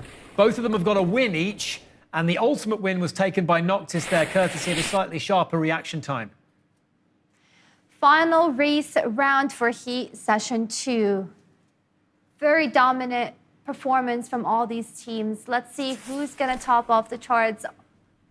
1.278 by Rapidus Racers. Well done to Rapidus Racers. It's taken something to get the edge over Orbit and Noctis there, but they've done so very well. 1.278, good time, 1.548 total. So Noctis had the reaction time there, but they couldn't couple that reaction time with the track time. And Rapidus Racers were able to steal in and get a win there as we check in once again on the leaderboard. Joanna. All right, we've got G-Force maintaining that strong P1 position in 1.133. In 2, we have Noctis GP in 1.211 time on the track. Again, they've done such an incredible job. The other teams came in 6th, 7th, and 12th. 3 heats down, 9 still to go. And I'm sure Gotham has been impressed with what he's seen so far out there on the track, given all these other regulations that have come in that have made it more difficult for the teams to achieve these speeds. G-Force in particular, Gotham, absolutely rocketed down the track. Crazy. Sorry. Oh, sorry. My national finals, our fastest time was a 1.143, so it's really incredible to see. Your fastest was 1.143? Yeah, at our national finals in 2023. Wow, okay, so they've already got 1.133. Amazing stuff. Right, what have you got for us now, Gotham? Right, so this is just a design review for the professional class. This is the highest class at our event overall, and this is the UAE's most successful team ever. Not by finishing points, but by awards. They finished 6th at the 2016 World Finals, and they won the Design and Engineering Award and Manufacturing Award, which at the World Finals is really hard to bring.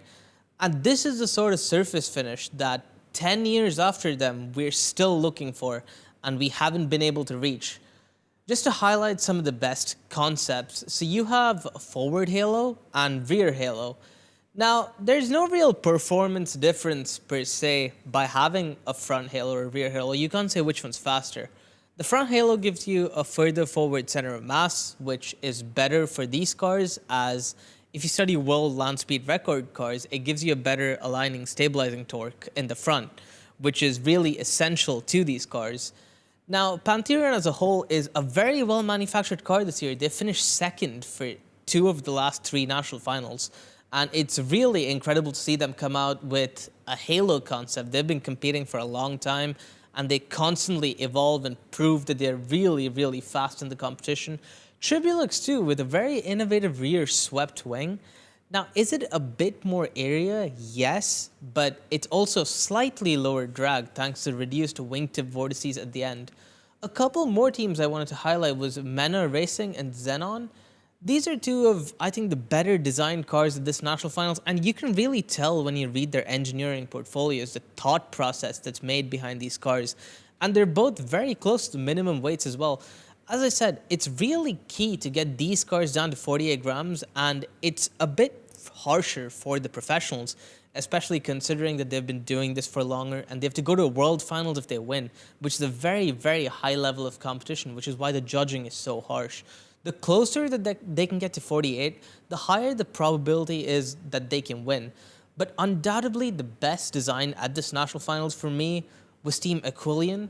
And this is just incredible. The amount of innovations that they've brought to the table, such as the front wing, for example. This uses something called the adverse Magnus effect, where the wheel is rotating one way, and because of that, the air flows around it a certain way.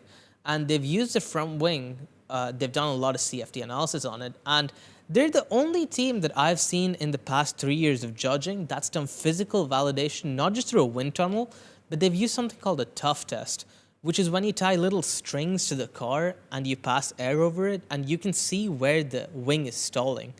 This is incredible work, by the way. Physical validation is something even real-world motorsports really struggle with, especially in low-class endurance racing and anything other than F1 or MotoGP. This is not very common at all. Along with the rear wing, they've really understood the point of why the wing support structures exist, and they've thinned it down to just as much as it needed. Along with the attachment, everything on this car is done minimally. Their wheel design is incredible, by the way. Their moment of inertia is the lowest at this national finals, and they've done a lot of FEA optimization for this. Just goes to show the amount of attention to detail you can take to design a car, especially. Their M plates focused on the lower surface of the wing, correctly so. They generate a bit of lift, but it's worth it for them, and they've proved it via testing that it really is a good way to go with their design. Their halo is integrated properly. They have a little notch for the helmet. By the way, the notch for the helmet is something that should be on most professional class cars, or at least experimented with. We need to see that you've done this work. Just having been through the judging process for the last 3 years, this is the first year that I've seen where every single professional team has a penalty. There's not even one team that doesn't. And this is really sad to see, especially when there's incredible designs like this.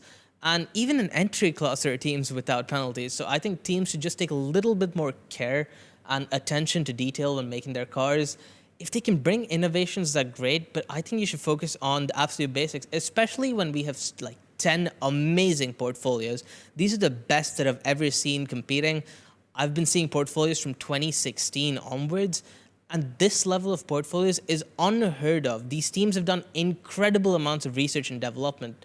So I think a bit more care should be taken to the technical regulations especially, and perhaps the verbal presentations as well. Just an overall review of the competition as a whole. The level is so high this year, and anyone that finishes in the top 15, 20 should be really proud of the effort they've done. Everyone who competed, by the way, should be really proud of what they've done to get here. But the top 15 to 20 teams really are the cream of the crop. I remember back when I was competing, or when Reef might have been competing, we had maybe 5 to 10 teams that were really a step above, and out of those 2 or 3 deservedly won and went to the world finals. But now it's really, really hard to differentiate these teams because they're so good at different things. My only advice to any team coming in the future for the next national finals in the professional category, especially from the development class teams that we have seen, is that really focus on every single word that the technical regulations say. Because you might miss little things like ground clearance being 2 millimeters. A lot of teams will have broken that inevitably because of wheel differences, tolerances, and this is all something that you can test, take into account. And at the end of the day, this is a design and manufacturing competition, so that should really be taken into account. It's not just a design competition. the more prototypes you can have, the more likely it is that you're going to win. Nighthawks, the aforementioned team, 2016 World Finals, they had 40 prototypes that they manufactured, they tested, they documented, and they had a 200-page binder. And that is the level that you're looking for at a World Finals. And any team that wins over here is going to have to step up to that level. And I genuinely do think seeing cars like this, Aquilian, incredible work just once again. The amount of effort, testing, development taken on some of these cars, Pantherion as well, Tribulux, all these teams have done just such a great job of CFD analysis. I would also recommend a bit more FEA on the wheel support systems as a whole. We have had a couple of breakages in specific, and at the Pro class, this shouldn't be happening. Even though it's a balance of mass and performance, I genuinely just think it's better to have it tested, validated, and it's also a really useful tool to have in your arsenal as an engineer. FEA, CFD, all these analysis tools, and CAM especially, just a bit more focus on that. But that's all from me. Back to you, Ravi. That was very, very comprehensive indeed, Gotham. Thank you so much I can listen to him all for that day. insight. I was kind of spellbound a little bit by it. And also Aquilian just rotating in the background there. They raced in heat number 7. So looking forward to seeing how they get on with high praise there from Gotham. This is a man who has very exacting standards. So if he's dishing out praise, you can be sure that you've well and truly earned it. But yeah, we're really seeing the competition deepen, I think, not only in terms of the numbers of teams. Yes, okay, fine getting the numbers of teams up, but it's, as he says, it's the number of teams that can actually win. And we see that in elite level sport as well. As competition deepens, the number of potential winners increases. And as he alluded to, it's gone from 5 or 6 to now 15, 20. Yeah, and also, as he mentioned, penalties is a big thing. People tend to get under pressure, so they just start to focus on the design without referring back to the regulations, and that's something that's so important. We see till now F1 drivers that end up winning, and by the end, when they go and inspect the car, let's say, did not pass one of the regulations post-race. So there's so much to racing. It's really not just about the fastest car. Yeah, exactly. As he said, it's a manufacturing game as well. Right, let's get into heat number 4. We're going thick and fast through these, and let's introduce you to the cars that are going to be racing in this 4th heat, with some stiff times already being set by the cars that we've seen thus far. Wow. 4 dramatic and very impressive looking vehicles. We've got from the Delhi Private School, Dubai, Rapid Rebels, and they're joined by, wow, these guys look like they mean business, from the Indian High School, Udmeta, Air Blitz Extreme. Then we've got Arian Racing from Raha International School Gardens campus. And the last one, which I assume is inspired by the F1 Ferrari car, Strada Corsa Racing from Delhi Private School, Dubai. Oh, I tell you what, I'm in the Air Blitz Extreme camp here. I love the blue and red, really nice coloration there, but I think it's looking a really aerodynamic looking car as well. So let's get down to the track and see if my prediction comes true, which is often not the case. So let's see how we get on in race number 1. I'm aiming for Strada Corsa. Okay. Oh, Arian Racing showed us up there. Air Blitz Extreme at 1.941, so looks can be deceiving there. 1.264 for Arian Racing, and a win, a comfortable win, oh my word, by nearly a half a second here, Joanna. This is one of the biggest wins we've seen. That's right, 1.264 should put them in the top 5, if I'm not correct, but let's see what's going to happen now in the second round. Ooh, I saw one car just way ahead. Oh, 1.240. Arian Racing again, dominant thus far. The other 3 struggling. Air Blitz Extreme have blitzed their way out of contention, I think, at 1.902. 1.240 should be in our P3 position, actually. Yeah, wow. They're Okay. really doing very All right, well. Arian Racing. Yeah, you're right. Yeah, you are absolutely spot on. Arian Racing are here. Race. And they mean business. Race number 3. Let's see who's got it. Whoa, Arian Racing 1.227. They just keep getting better. 1.227 is in 3rd spot, firmly in 3rd spot behind GeForce and Noctis. The other 3 teams, they're not at the races, and I say that with every pun intended. They've been poor, quite frankly.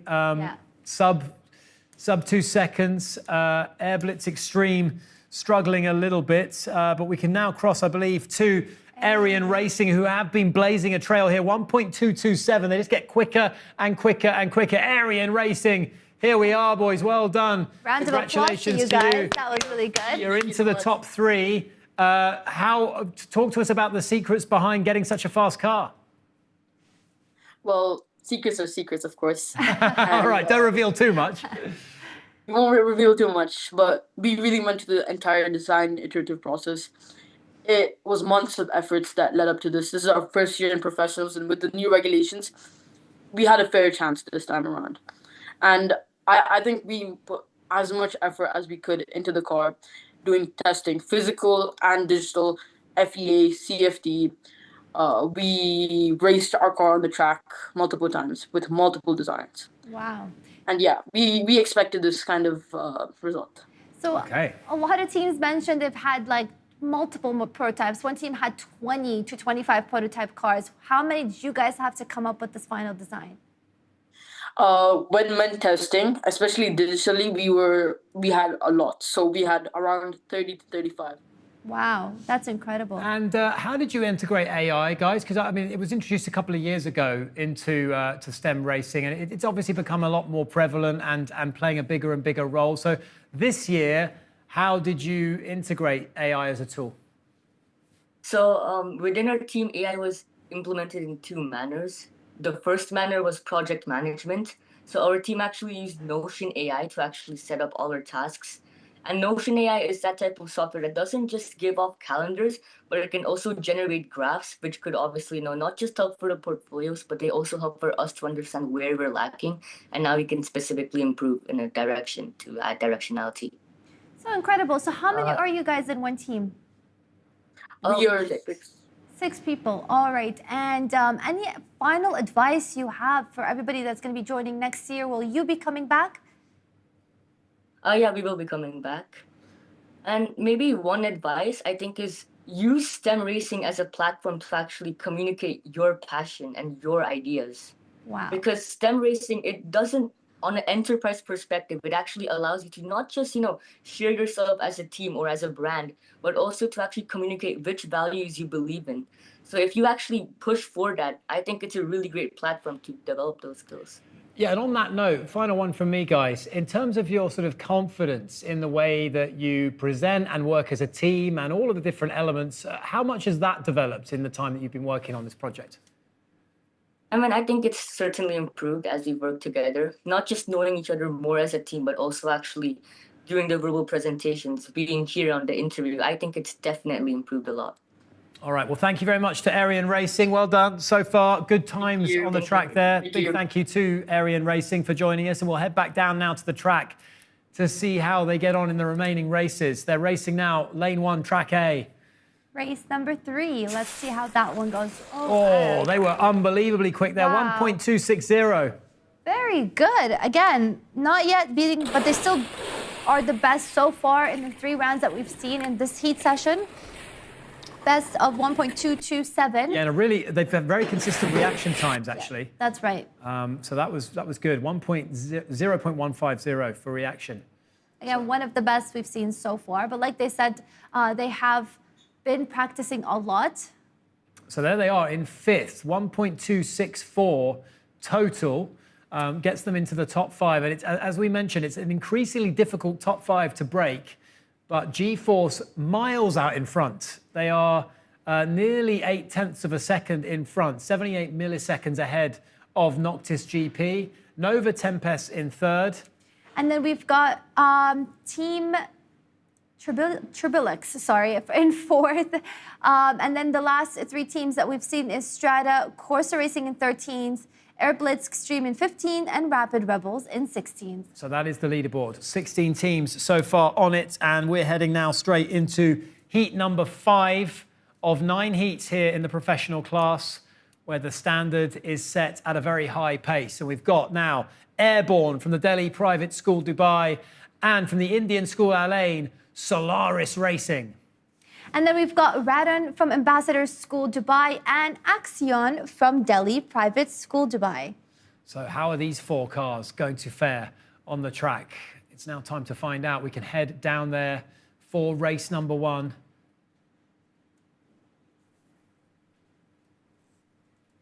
And we're missing a car. We had an early visit to the garage. Okay. Whoa, very good. Wow. Oh my goodness me, what have we seen here? Solaris Racing, 1.094. GeForce who? Solaris Racing have gone straight to the top. Oh my goodness me. Is that a typo? 1.094 is one of the fastest times in UAE history. Sub 1.1, unbelievable. 1.296, a sub 1.3 total from Solaris Racing. Did not see that coming. That's right. I mean, they're getting really close to the world record of 1.074. So that was very, very well done by that team. This is race number 2. Oh, they've done it again. Wow. 1.085. They've knocked a bit more time off. 1.085. Oh my goodness. Solaris Racing have just said, hang on a minute, we are the official start of this year's competition. And that was quite extraordinary. The other 3 teams, I mean, not bad, but really trailing in the wake. We need a lesson from them on what they did right this time, because something is definitely going well. Race number 3. Not quite as quick. Oh, Radon, 1.167. What's going on in this heat? Radon into second spot, 1.167. Unbelievable. I can't believe it. I'm a bit in shock, actually. Solaris Racing not as fast there in Track B, but that may be to be expected. Track A has shown a few slightly faster times. Race number 4. Wow, look at that. Solaris Racing 1.105. 1.105. Not quite as quick as their best, but still unbelievable consistency from Solaris Racing. We're seeing the standard. We've talked about it. Reese and Gotham mentioned it as well. It's just going up and up and up. And as these more qualified and better teams come into the fore, they just push themselves on and on and on to achieve even better times.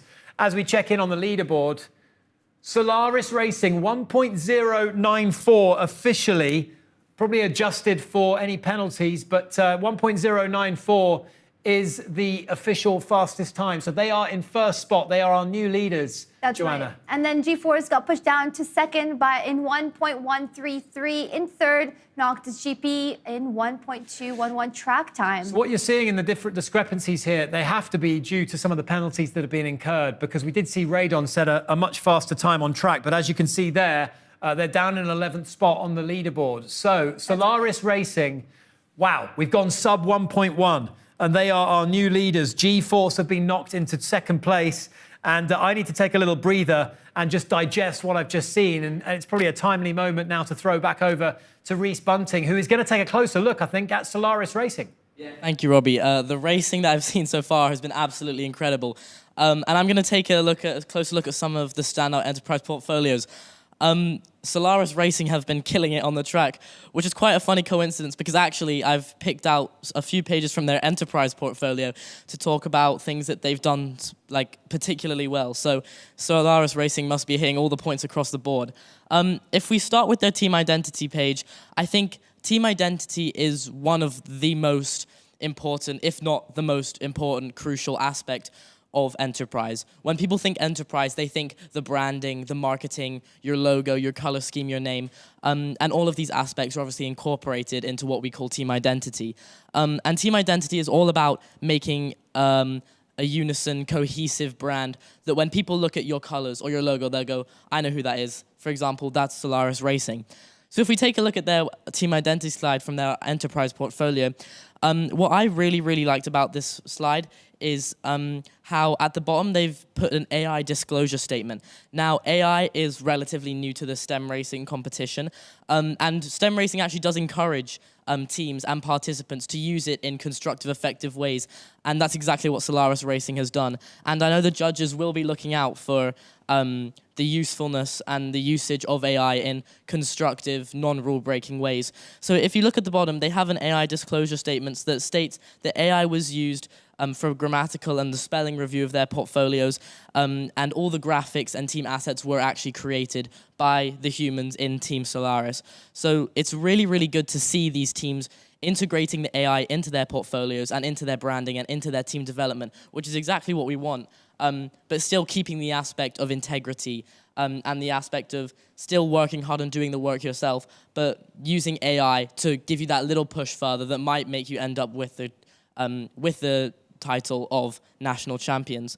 On the next page, I also wanted to highlight their project management, because obviously project management is also a very important aspect of enterprise. Project management, like I've said before, really runs throughout everything, whether it's engineering, whether it's social media, gaining sponsors, even organizing your meetings.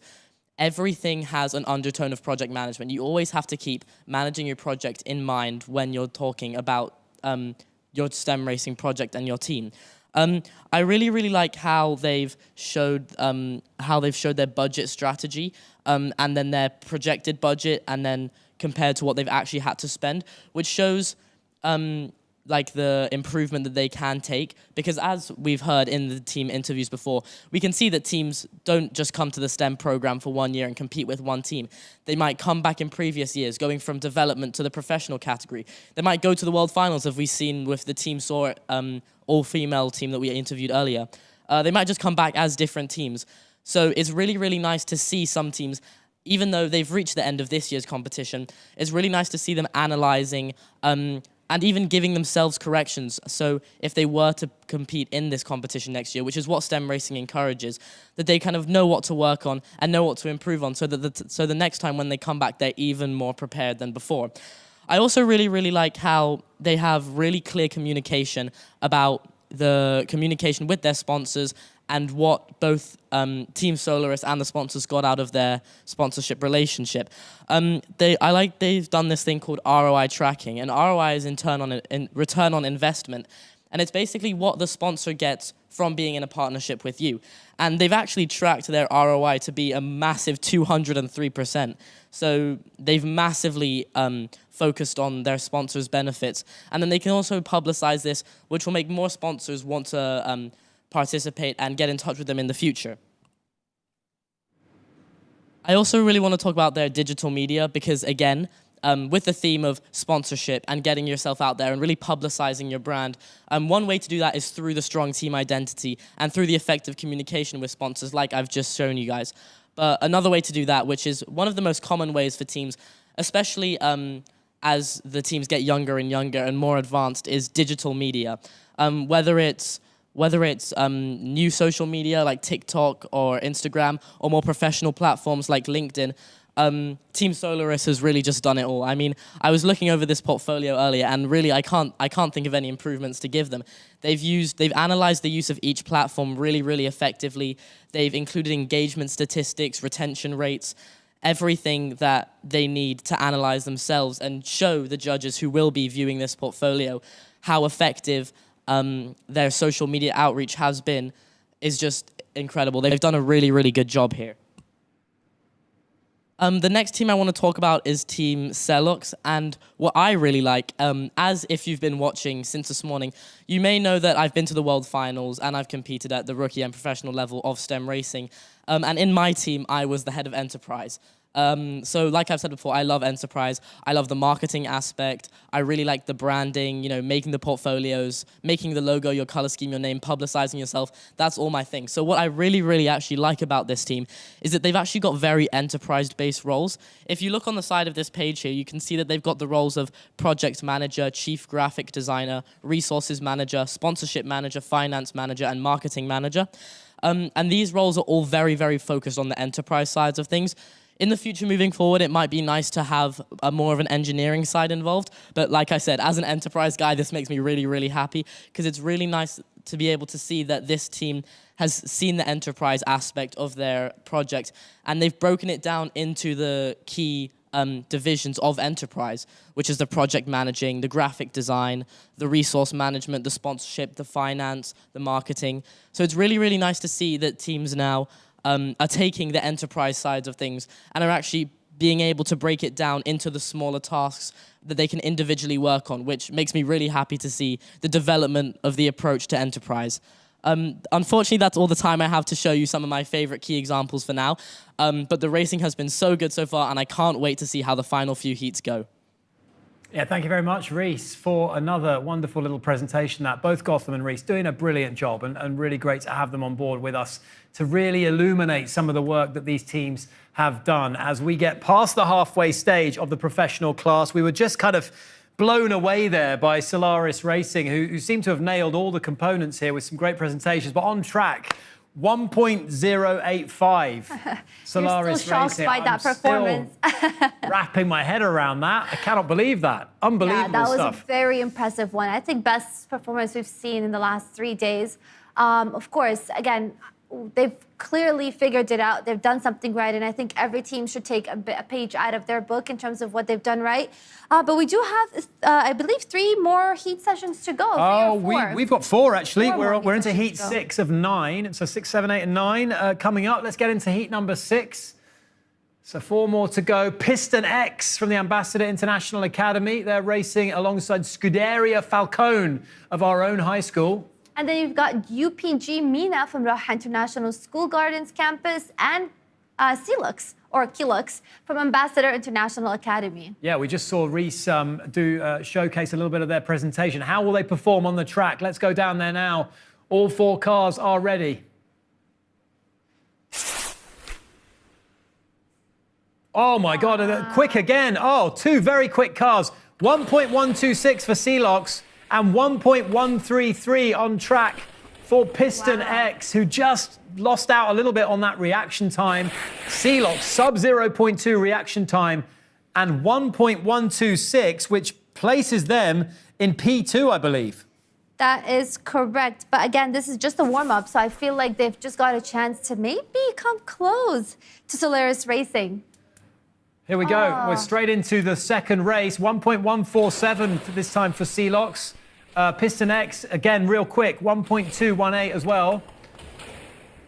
And we have 1 DNF by UPG Mina. So again, there is penalties that can be accounted for within the race. So that's what's probably happened here. But we do have some team Piston X on Zoom. So let's get a chance to speak to them. Hi guys, Piston X joining us on Zoom. And congratulations, really quick second spot in this particular heat. But I think one of the quickest cars that we've seen out on the track so far. So perhaps tell us, in terms of the design elements of the car, how many prototypes were there? How many times did you have to go back to the drawing board? How challenging was it to incorporate all the regulations, guys? So we had made about 6 to 8 prototypes, and with testing it online by using the CFD testing, with each car we had made improvements to like the specific parts, like the side pods or the rear pods. That's really good. Well, in terms of AI usage, how did you guys use AI to help you with your project? Yes, so mainly we just used AI to, brainstorm ideas for our project management, and then, how the grammatical errors that may have occurred in our enterprise portfolio. We wouldn't really say that there was a specific AI that we used, and if maybe Prashir would like to continue on with some explanations on how we actually used it, that would be nice. A little bit on the design aspect as well, how we could perfectly fit all the information we wanted to while keeping it very presentable. AI helped quite a bit with that too, I'd say. That's right. They can help give you that boost in terms of you have the skill and it will just come in to support what you guys already have. In terms of team management and keeping up with the task, how did you guys manage to do that? So basically I led the team, and I had seen what both my teammates could do, what they're good at. So we had picked the roles for each other, and we had organized our tasks using a tool called LE Planner. And yeah, and to add on to what Manu just said, apart from LE Planner as well, which is a really nice and great tool, we also used the simple Google Tasks, which is basically a collaborative to-do list. And by just setting up tasks that we complete every day, we really stayed on track throughout the entire preparation. Well, good to get your insight, guys. Thank you very much for joining us on the Zoom. I know you're going to be keen to see how you get on really quick on the track as well. So thank you very much, guys. Piston X there joining us. Let's head back down trackside now for more racing in the 6th heat. Piston X racing out of track B, lane 2. Oh, UPG Mina! That is the fastest car. That's beating the last record, 1.064, and that's beating the world record of 1.074. What have we just witnessed? Is that going to hold up, though? Wow. Because we've seen a couple I don't want to get my hopes up. This is a bit like VAR when you score a goal in football and then the ref goes, hang on a minute, I've got to pull this back. I've got to check it on the monitor. So I can't believe what I'm seeing here. 1.064 for UPG Mina, but is it going to hold up on the leaderboard? Unbelievable track time there as we reach the final race. This is just an outstanding standard. Oh, it's incredible. Oh, something happened to one car. I think we got a non-finisher there. Piston X there. Sub 1.2 for Piston X. So it's all happening in heat number 6. One of the cars departed the track, Joanna. I'm curious to see if that was their fault or just a problem with the track itself. It's gone to the great garage in the sky, I think, that one. Wow. I wonder if that will affect the fastest time that they've been able to achieve. So if we can have a look at the final fastest leaderboard here. Let's hold our breaths. Is UPG Mina's score going to hold up? No, no, it's not. I had my doubts about that, but Solaris Racing, you can breathe easy because they're still on top. 1.094. I thought we saw a mirage there for UPG Mina, but they are in the top 5 at sub 1.2, and then second place.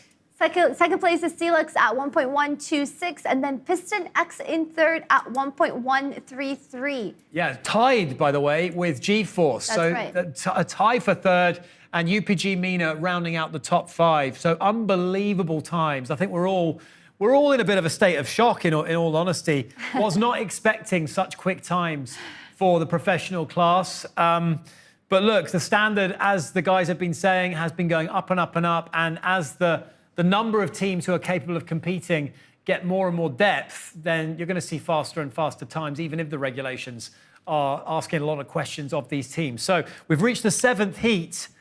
We can, without further ado, introduce cars for heat number 7. Are we going to see more fireworks in this one? Aquilion, who Gotham was so impressed by from the Jebel Ali School racing here, alongside Velatrix from our own high school. Then we've got Aether Racing from Raha International School Gardens campus, and Xenon from Jebel Ali School. Xenon is a storied franchise in the ADNOC Yas in Schools calendar, the STEM racing calendar. I've seen the Xenon name pop up many a year, but Aquilion, I think all eyes on them, given the props that they were granted by Gotham, who is obviously a tough man to impress. That's right. I'm curious to see how they're going to do it and if they're going to be able to beat that fastest record that we've seen so far on the leaderboard chart. Here we go. What are we going to see here? Aquilion delivering on that promise, 1.191. Not the fastest, but a great marker early. That's right. And we got the fastest reaction time from Xenon at 0.220. Let's see in round 2 if they're able to push the limits just a little bit more. Aquilion, who, Gotham was waxing lyrical about the design of that car. Unbelievable stuff, because some real innovation coming to the fore. Right.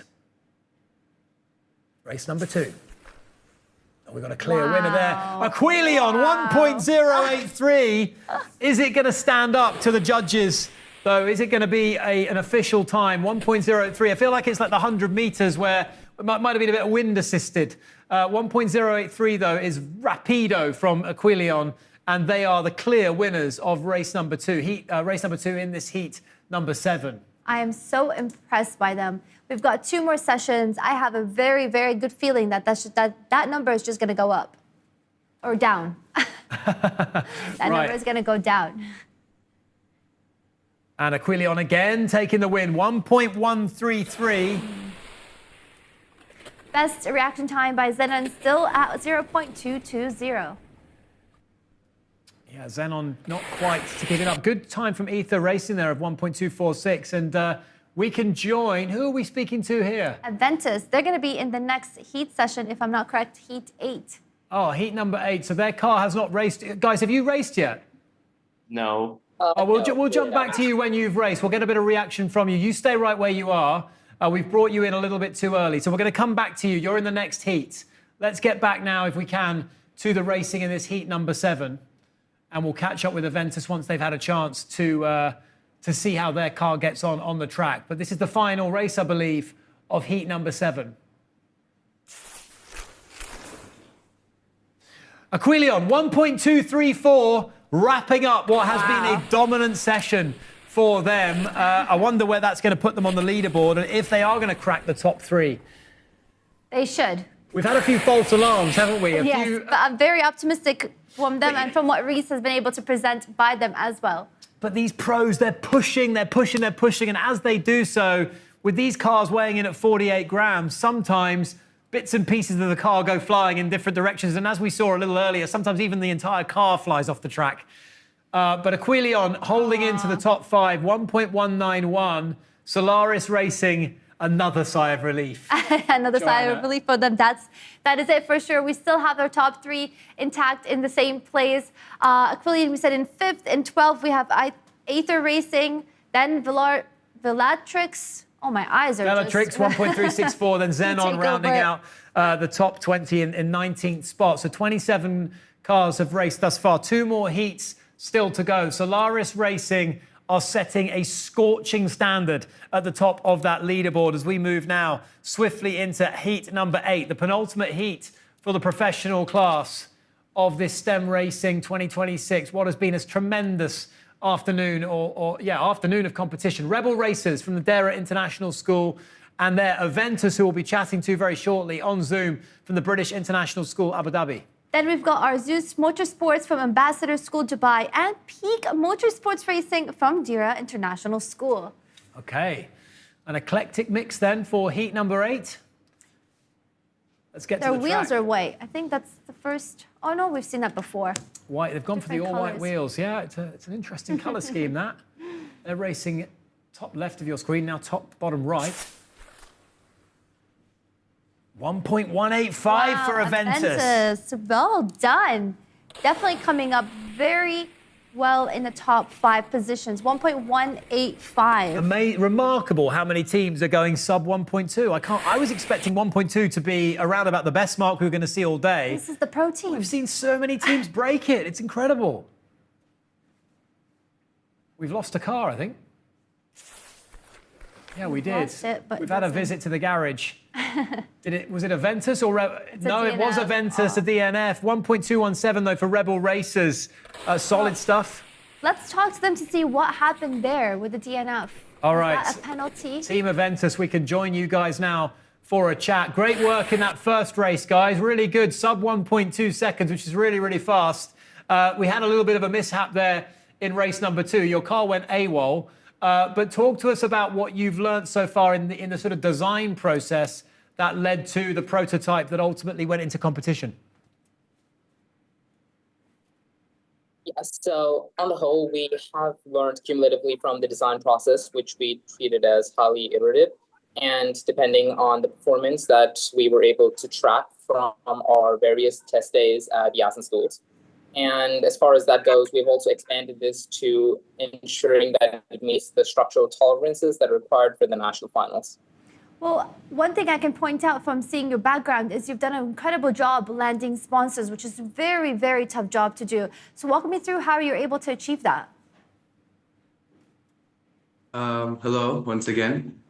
And so getting our sponsors was a bit of a new task for me as the marketing lead. We approached over 41 organizations. Wow. That is not including vendors or supporters. If it was including them, it'd be 57. Huh. And keep it track. And this was during the time period when our school was not accessible due to the situation that was going on. So in that time, our stakeholder engagements still didn't stop. And we finally managed to land on, as you can see on the screen over here, Pure Edge IT Solutions, our title sponsor, which we are very grateful for. And we manage them all using a power interest grid. That is a key PMI principle that I learned from a course that I completed. And the power interest grid was helping us identify how and what we communicate to each stakeholder.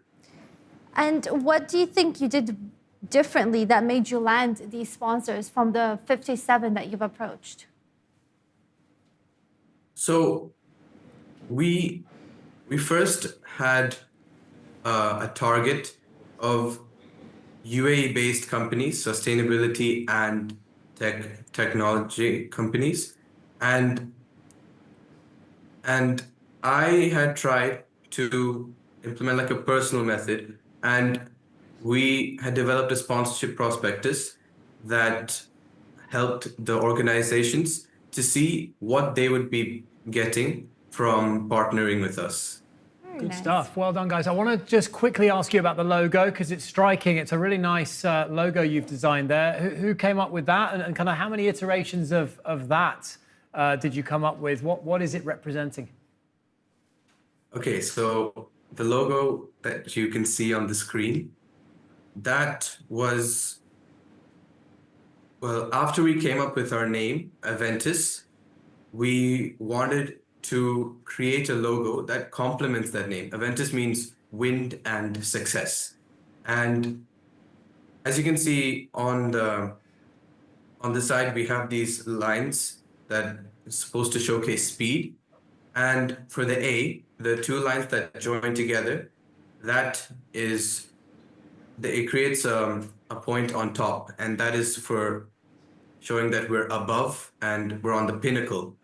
And so we tried to make it as linked as possible to our team name as well. Love it, love it. Okay, guys, well done. And you're doing great on track as well. You must be, are we getting a thumbs up? Are you happy with how the car's performing? So far, a bit of a nod. You guys have got high standards. Yeah. Okay, right, let's see how you get on. Let's head back down to track. There's still more races to go in this 8th heat. So let's head back down to track. Thank you very much to the guys from Aventus Racing there. They're going now in lane 1 of track B.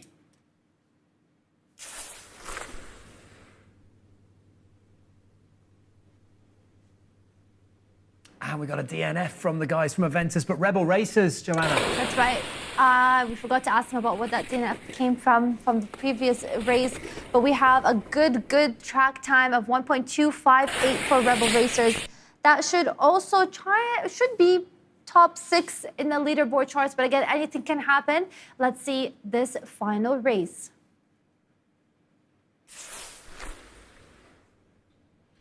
Well, Aventus make up for that DNF in the previous one because they have rounded out things with a win. 1.265 track time into a finish time of 1.493 after a pretty good reaction time as well. Congratulations to Aventus and to those 3 other teams competing in the 8th heat.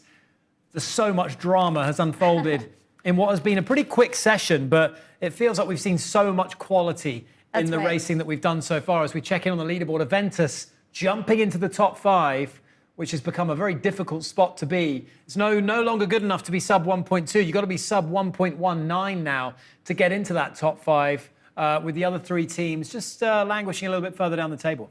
That's right. I mean, professional team is definitely showing a lot of great skills and professionalism coming from this team, whether presentation or their performance on the track. Quite remarkable. I don't know in the history of STEM racing here at the ADNOC Yas in Schools program whether we've ever seen, and maybe Gotham and Reese can help me out, but 7 teams all breach the 1.2 second mark on track. It is a remarkable thing. It's testament to what you guys were saying a little earlier about how many teams are capable of winning the competition this time around. But we'll throw back over to you because you've got more for us, guys. I'd just like to say, I don't think I'm that hard of a man to impress. It's just the level of the competition is so high, you do need some special factor to win it. And that's just, it's a team that really just came across as knowledgeable and they know what they're doing. And that's why. But Reese, come on, tell me, have you seen anything impressive about the competition? What's your favorite things? I mean, I obviously can't say all the teams were my favorite thing about the competition, but I think in general, the standard this year and the standard of work that these teams have created, whether it's the cars on the track or my specialty, the enterprise portfolios and the branding and the marketing, the standard as a general has just massively increased. And it makes me really, really happy to see how the level of competition is developing over the years. Over these 126 teams, what's your one favorite thing if you had to pick one? If I had to pick one team, Solaris Racing, I think, would do it for me. Obviously, they had the brilliant track times, but just generally throughout their enterprise portfolio, they had all of the things that I was looking for. They had the application of the branding to the uniform. They had the effective communication. They had the more than sufficient project management. they had everything. It actually made me smile reading through their portfolio. It really is really incredible. Right. I mean, there's so many fast teams out there. The fastest average times, I believe, was like 1.067 a couple of years back. And considering that we have times below that, it's really, really impressive to see. And just 126 teams overall, it's great to see so many just kids out here doing what we love, right? Engineering, and they're learning all the skills they love. What do you think about that? Yeah, I was going to ask you, from an engineering point of view, what is one or a few of the key ideas or one of the key teams that you've seen really impress you this year at the national finals? I mean, I already mentioned my favorite one, Aquilian, just props to them. But other than that, I think Piston X was pretty well-rounded in design. Well, I'm kind of biased. Their car looked like mine. I will take it. But it's just any team that's done physical validation for their virtual tests just impresses me thoroughly. And I really like how even though I'm involved in enterprise and even though I'm not the most knowledgeable about the engineering side of things, from the cars on the track, I've even seen the teams creating stronger identities, not only through the portfolios, but also through the branding on the cars. And again, I don't know a lot about engineering, but from a design perspective and an aesthetics point of view, the cars have come a long, long way. Right, it's just great to see so many people out here competing for the coveted trophy, right? 126 teams of kids showing their creativity, their engineering, their prowess, their intelligence. It's just such a great way to showcase the competition. And I'd like to hand it back to you, Robbie. Thank you, Gotham. Thank you, Reese. And thank you for your contributions to today's proceedings. Don't forget, World Finals beckoned for the winning professional team, and many of the teams have impressed the guys. They've impressed us as well. I think the judges are going to be hard pushed to separate these teams. We've got the award show coming up in a short while, and it's going to be difficult to find a winner out of all of those categories. But we've still got one more heat left to do for the professional class. Can we see that leaderboard shaken up once again, Joanna, from heat number 9? Let's introduce our final 3 teams for you. We've got, from the James Wellington International School, Pantera, Nova, Karma Developers. Then we've got Project Turbo from Noord Angela International School, Abu Dhabi. And finally, we have Lunar from Al Ain English Speaking School. All right, 3 different designs, different chassis, different incorporations going on, wings and halos and everything. Everything in between. Everything in between, exactly that. Yeah, don't ask me for the technical terms. Right, race number 1. Oh, it's a big delay in that last Bit car of a delay, 1.461, winning time of 1.708 from Pantera, Nova, Karma Developers. Nothing that's going to trouble our leaders so far. Nothing really to show for a searingly fast time, but a good win nonetheless for Pantera. Race number 2.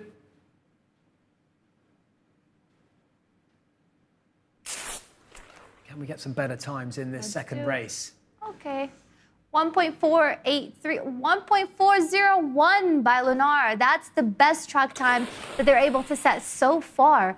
Not the best reaction time. That goes to Project Turbo with 0.212. But that was not the best track time from Project Turbo, over 2 seconds. So if they come back next year, a lot of room for improvement for them. Okay, Lunar, Project Turbo, Pantera, Nova, Karma Developers. Race number 3.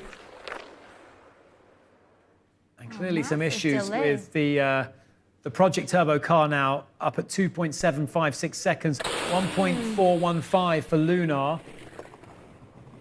Not the best we've seen. Well, we're not challenging the top spots in this final heat. Heat number 9 has not quite lived up to the billing of the predecessors, but nonetheless, this is all experience for these guys. There's also those different components that they can excel in and gain points in. This is the 4th race. Final race of this entire category. We got a DNF from Project Turbo. 1.405 for Lunar, consistent in terms of the time. And better from Pantera, Nova, Karma Developers as well. That's right. DNF, again, something must have happened during that race time that did not look good for the judges. Okay, checking in for the final time on the fastest car leaderboard. No change after that 9th heat.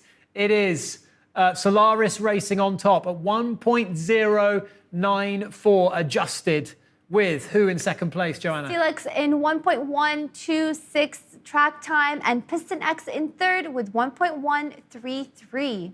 So where does that all stand in terms of the context of the overall world record? Solaris Racing, as we can see, 1.094. Let's check in, remind ourselves of the world record. So they're not quite challenging the third best ever time, but don't forget regulations playing a part in that. These teams that we're seeing here didn't have to incorporate the halo or the helmet into their car design. Nautilus at 1.074. Their place in the top three is secure with 21 meters per second at 1.071. Our good friend Chris, I believe, was involved in that team. And Swift Racing, 1.027 seconds. That was from 2 years ago. Yeah, I was thinking 2022 is the earliest date that we have in terms of ranking, but 2024, 1.027. Very impressive. So I tell you what, Solaris Racing, I think they're top 5 world record maybe of all time. Definitely. We need to do a double check and maybe go sort of lengthen that list a little bit more. But that was amazing. Given the additional regulations, given the number of teams that all went sub 1.2, that was really quite remarkable. So who knows whether that's going to end up being the winning team. You know, you might be looking at this thinking, okay, well, we're top of the table. We might well go ahead and win. But no, what about the other project elements? How well did you do with the verbal presentation? How innovative? How great was your portfolio? Lots more. So we've got a lot to do now between now and the awards, Joanna, to prepare ourselves in a short while to announce the winners. You are correct. But before we go, I do want to highlight some of the standout innovations that we've had this year. We had the team that built a 1D convolutional neural network. If you don't know what that is, make sure to look it up. I certainly don't know what that is. But that trained on thousands of synthetic simulators to support lap time predictions and design decisions. Again, we're talking about students that are so young.